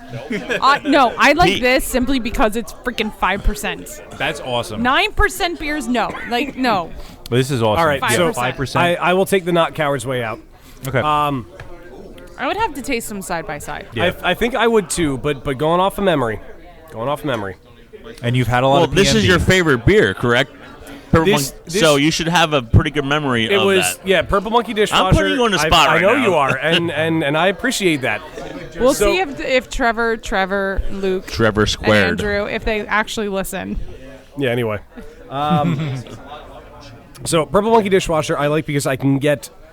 It's not a year round from them, but Right. it's my favorite that I can get whenever I want that it's available. This is a rare offering, and I honestly didn't think I would have it again unless I went back to California, which I plan on doing. I think He's delaying. Yeah, I know. I think I might have to say that I like this a little bit better than Purple Monkey Slightly more. Dishwasher. Oh. Slightly more. Okay. I often put availability into rating right, beers. Right, and Right. it's because Purple Monkey Dishwasher I can get because they're local. Okay, I can so get it when if they you put it get out. that whenever you wanted to, If I can get this whenever I wanted to, I want you to say it. if I could get this whenever I wanted to, then Purple Monkey Dishwasher wouldn't be a thing because that would mean I'd be living in California.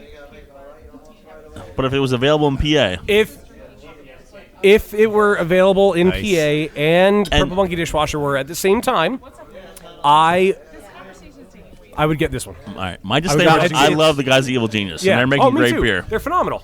It's a good conversation, though. Because I actually prefer Big Gruesome over Purple Monkey Dishwasher. I don't think I've But had I that. think No, I prefer Purple Monkey Dishwasher over Big Gruesome. That I haven't will had say. I will say this: they both blow. All three of the beers blow Sweet Baby Jesus out the water. Oh yeah, absolutely. Sweet Baby Jesus I is never- totally Jesus. overruminated. I never understood the fascination, and I hate to bash some. You know what though? Beer. I was just at Duclaw, one of their locations, and I had a cucumber saison. I just want wanna say that the last time- beers, and it was really, really No, nice. I'm not bashing the entire brewery, but I just think that beer is. I just want to overrated. give them props. It was a good beer, Fair enough. but I agree with you. I've been intrigued by their cantaloupe saison that just came out. Oh no, that's what I meant. What? Cantaloupe. That's what I meant. What Is did that I say? You said Grapefruit. cucumber. No, you said cucumber. No, it was the Cantaloupe. cantaloupe. It was the I cantaloupe. don't think cantaloupes and X10, cucumbers I could think be it was any called. It was less really, really good. X10? X10, yeah. And X9 was the coffee. I had the cantaloupe first and then the coffee. See, why didn't you correct me? You even bought the beer for me. I Mom, enjoyed them all. If you're going to sit in, help us out here. Come on. Yeah, Ma. Yeah, she ordered Riesling. the meatloaf. Ma! I ordered Riesling, Ma! and the mall was off. I know they're different, all different styles. If you to rate the beers we had tonight, Oh, I don't God. remember them all. The blackberry beer. what are your wins. top three? Not in any my order, God. just the three best beers we had tonight. All right, well, Belching The- Beaver, You know what? The Breaking Bad one. Bud, Breaking Bud. because they don't want to get sued. That was Yeah. delicious. That was That's great. definitely one of them. That stopped me in my tracks. And The saison. The Saison. Saison. The saison, the saison. Saison. Let's go one at a time. Wayne, we know Saison's one of your. That was definitely there. The saison, the Xanthus, and Oh, yeah. It's a toss up between the. I'm not listening to you. It's a toss up between the apricot or this last one. I know mine. So not the blackberry or the pluots. Mine is. I liked both of them, but You're I think done. You The had Stone I was gonna say, 2000. Wayne's Gun not ahead. done. You had your turn. Okay, so it's the Belching Beaver, Yes. the apricot, Yes. and The saison. the Oh, the Saison. Belching The saison. Beaver. Okay. Mine is Belching Beaver, Blackberry, and Breaking Bud. B. All right. You're my Dan? All B's. Belching Beaver. Belching Beaver Breaking Bud, and Black Santas. Boom. I can't pick them, to be honest with you. Oh, well, come okay, on. all right, Oh, all right. you What a have to. cop-out. You made me do so. This was all entertainment for me. I forgot, because I forgot about Black Santas. I completely forgot about that. So did I. So Wayne That was said a great beer. Pluot. All right. That Belching Beaver is so fucking good, though. Belching Beaver. Wes wants to talk. How do I pick the Santas or the apricot? I gotta go apricot. Nice. Great beers. There was not a beer here that I didn't like. Yeah. And no Wayne. one took. No one I took. got Grolsch. one more question. Wayne. Uh-oh. Oh, boy. Here we go. I need your review on the Grolsch. Let's just put it this way. He washed his glass with it. Is it drinkable? It's drinkable, but it has honestly, like, it has so much of that adjunct corn character that, like, it seriously feels like it's going to give me a headache. You got to drink And it. I don't. Maybe that sounds snobby, but that's what You would have had to have had it when you were like 19 or 20. Like, yeah, One. yeah. It's I a think good you're right. palate If you cleanser. had it more as a youngster, you would appreciate it more now. Because it wasn't Miller Bud Coors. It was a different flavor altogether. Oh, it definitely had character, and it had a malty flavor, but Right. there was that Cornish sort of adjunct. Thank you for not saying corny. Yeah. And it's just like that flavor feels like I'm going to get a headache. Yeah.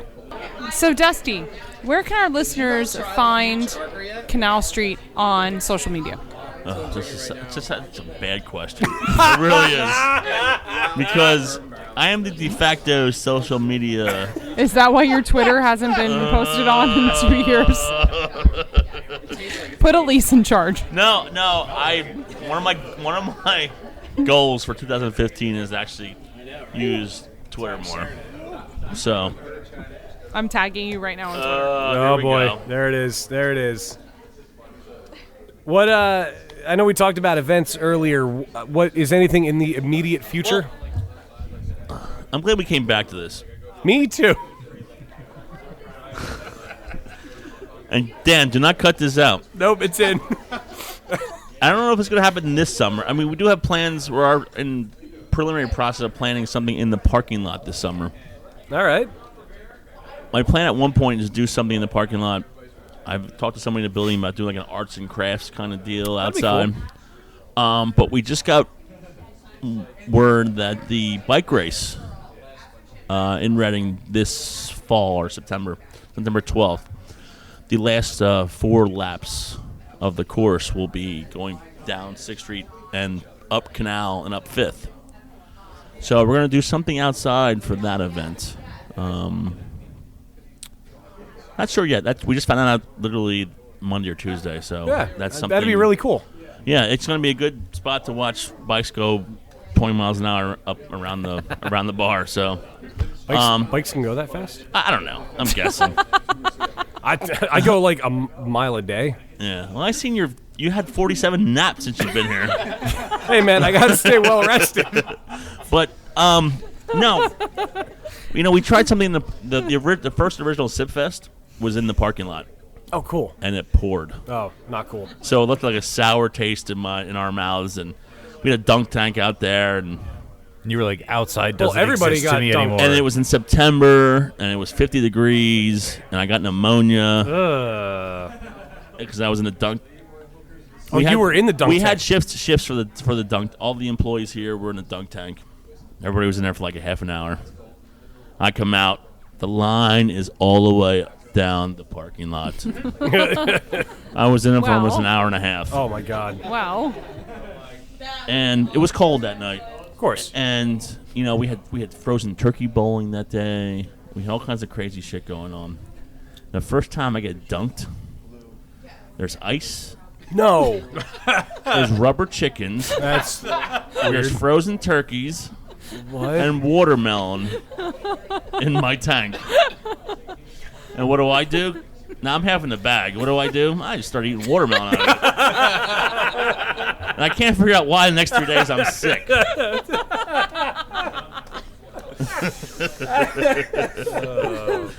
that kind of the sour taste in my mouth. But you know what? It was amazing watching people get so fucking mad because they could not dunk me.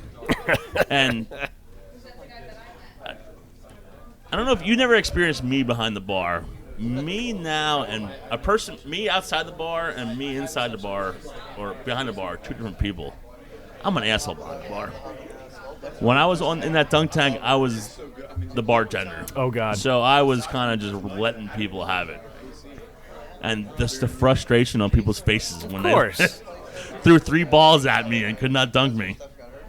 But no, yeah, it rained out all night and kind of ruined it. So we kind of been like, I don't know, kind of hesitant on doing something. But there's just a great space out there, so I'd like to do something at some point out there. And definitely going to do something for the bike race out there.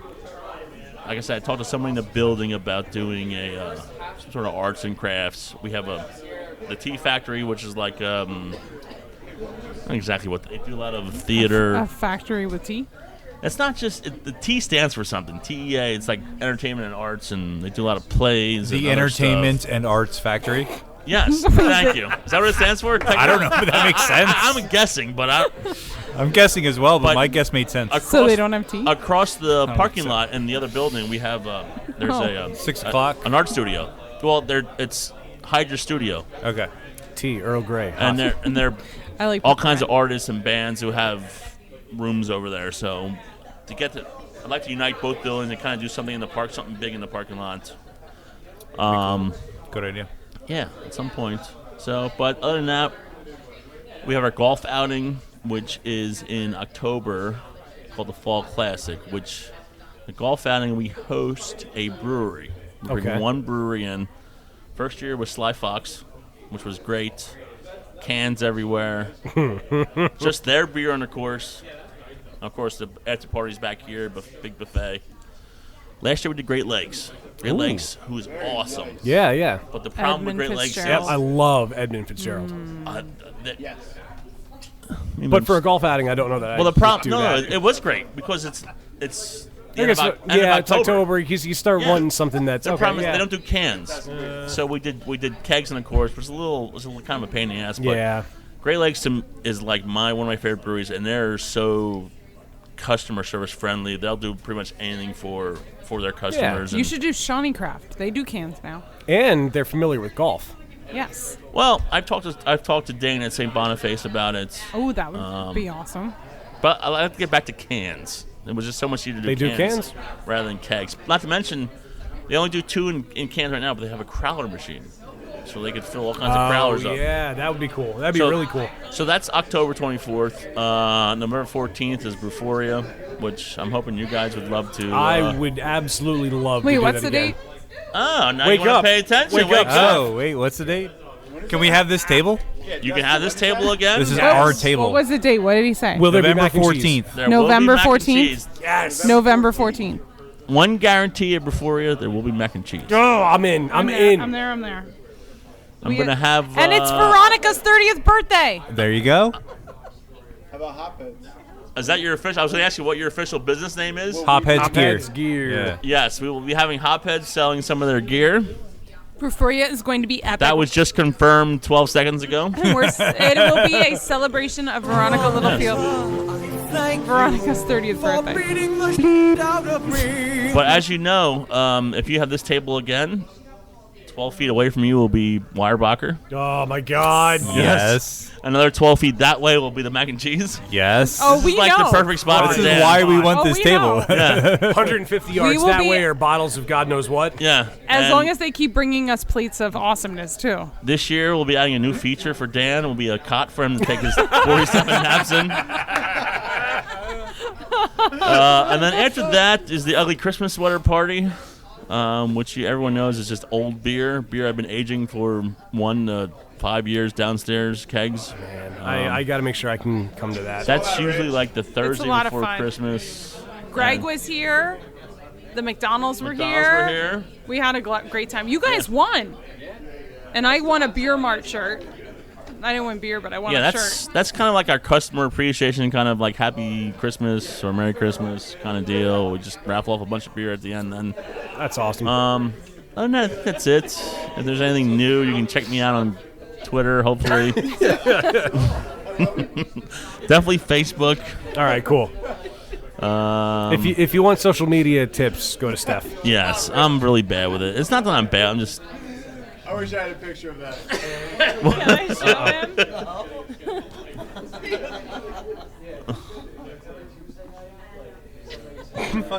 I fucking hate you guys. You're such a big heart. It's a picture of the back of Dusty's shirt. Oh, that's awesome. Laced in Beer Buster stickers. Wow, that's awesome. Guess who just got de-invited for Bavaria?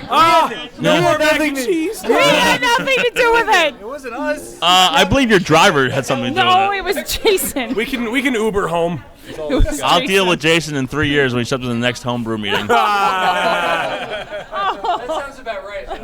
Oh man. Oh my God. Dan, All I right. feel like you need to wrap I this do, up. I We are do. Yeah, 3 wrap minutes. this up before I fucking kill someone. Well, this has been a incredible. long episode of Beer Buster. Before editing, it's been 3.5 hours. Why of do I feel recording. like you're going to go from 60 to 62? You're going to totally skip this podcast, aren't you? Sons of bitches. 61 is the lost episode. 61 will be Dan snoring in the background.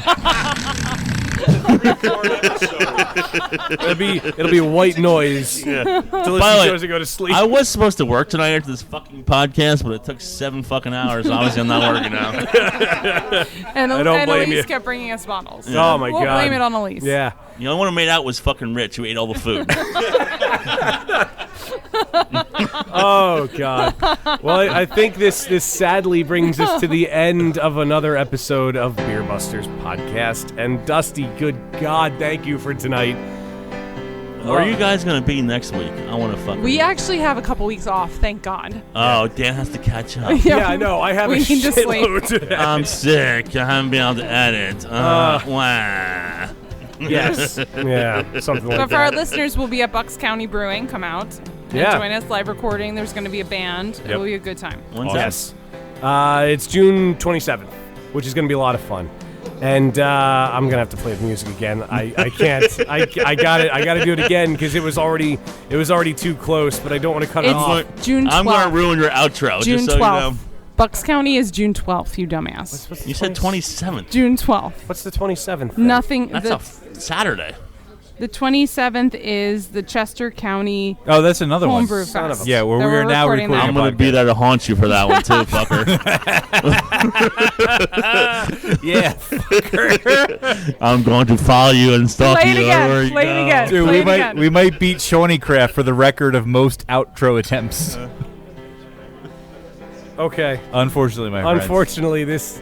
Brings us, I think, You know what? Mercifully. Fortunately and mercifully. to the end of This a is very the end long... of 3.5 hours of recording, but drinking great beers courtesy Amazing of Great Dusty. beers and great You rock, naps. Dusty. and great Yes. people. We look forward to brew for you. Yeah, it's gonna be fantastic. There's gonna I'm be Dan mac and Baker. cheese, and there's gonna be That's beer, officially and there's 6 gonna months be. away from today, isn't it? Well, you shush.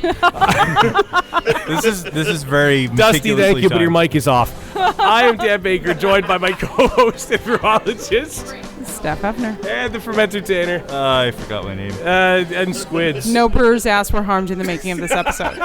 Hey, nobody drank the dump bucket.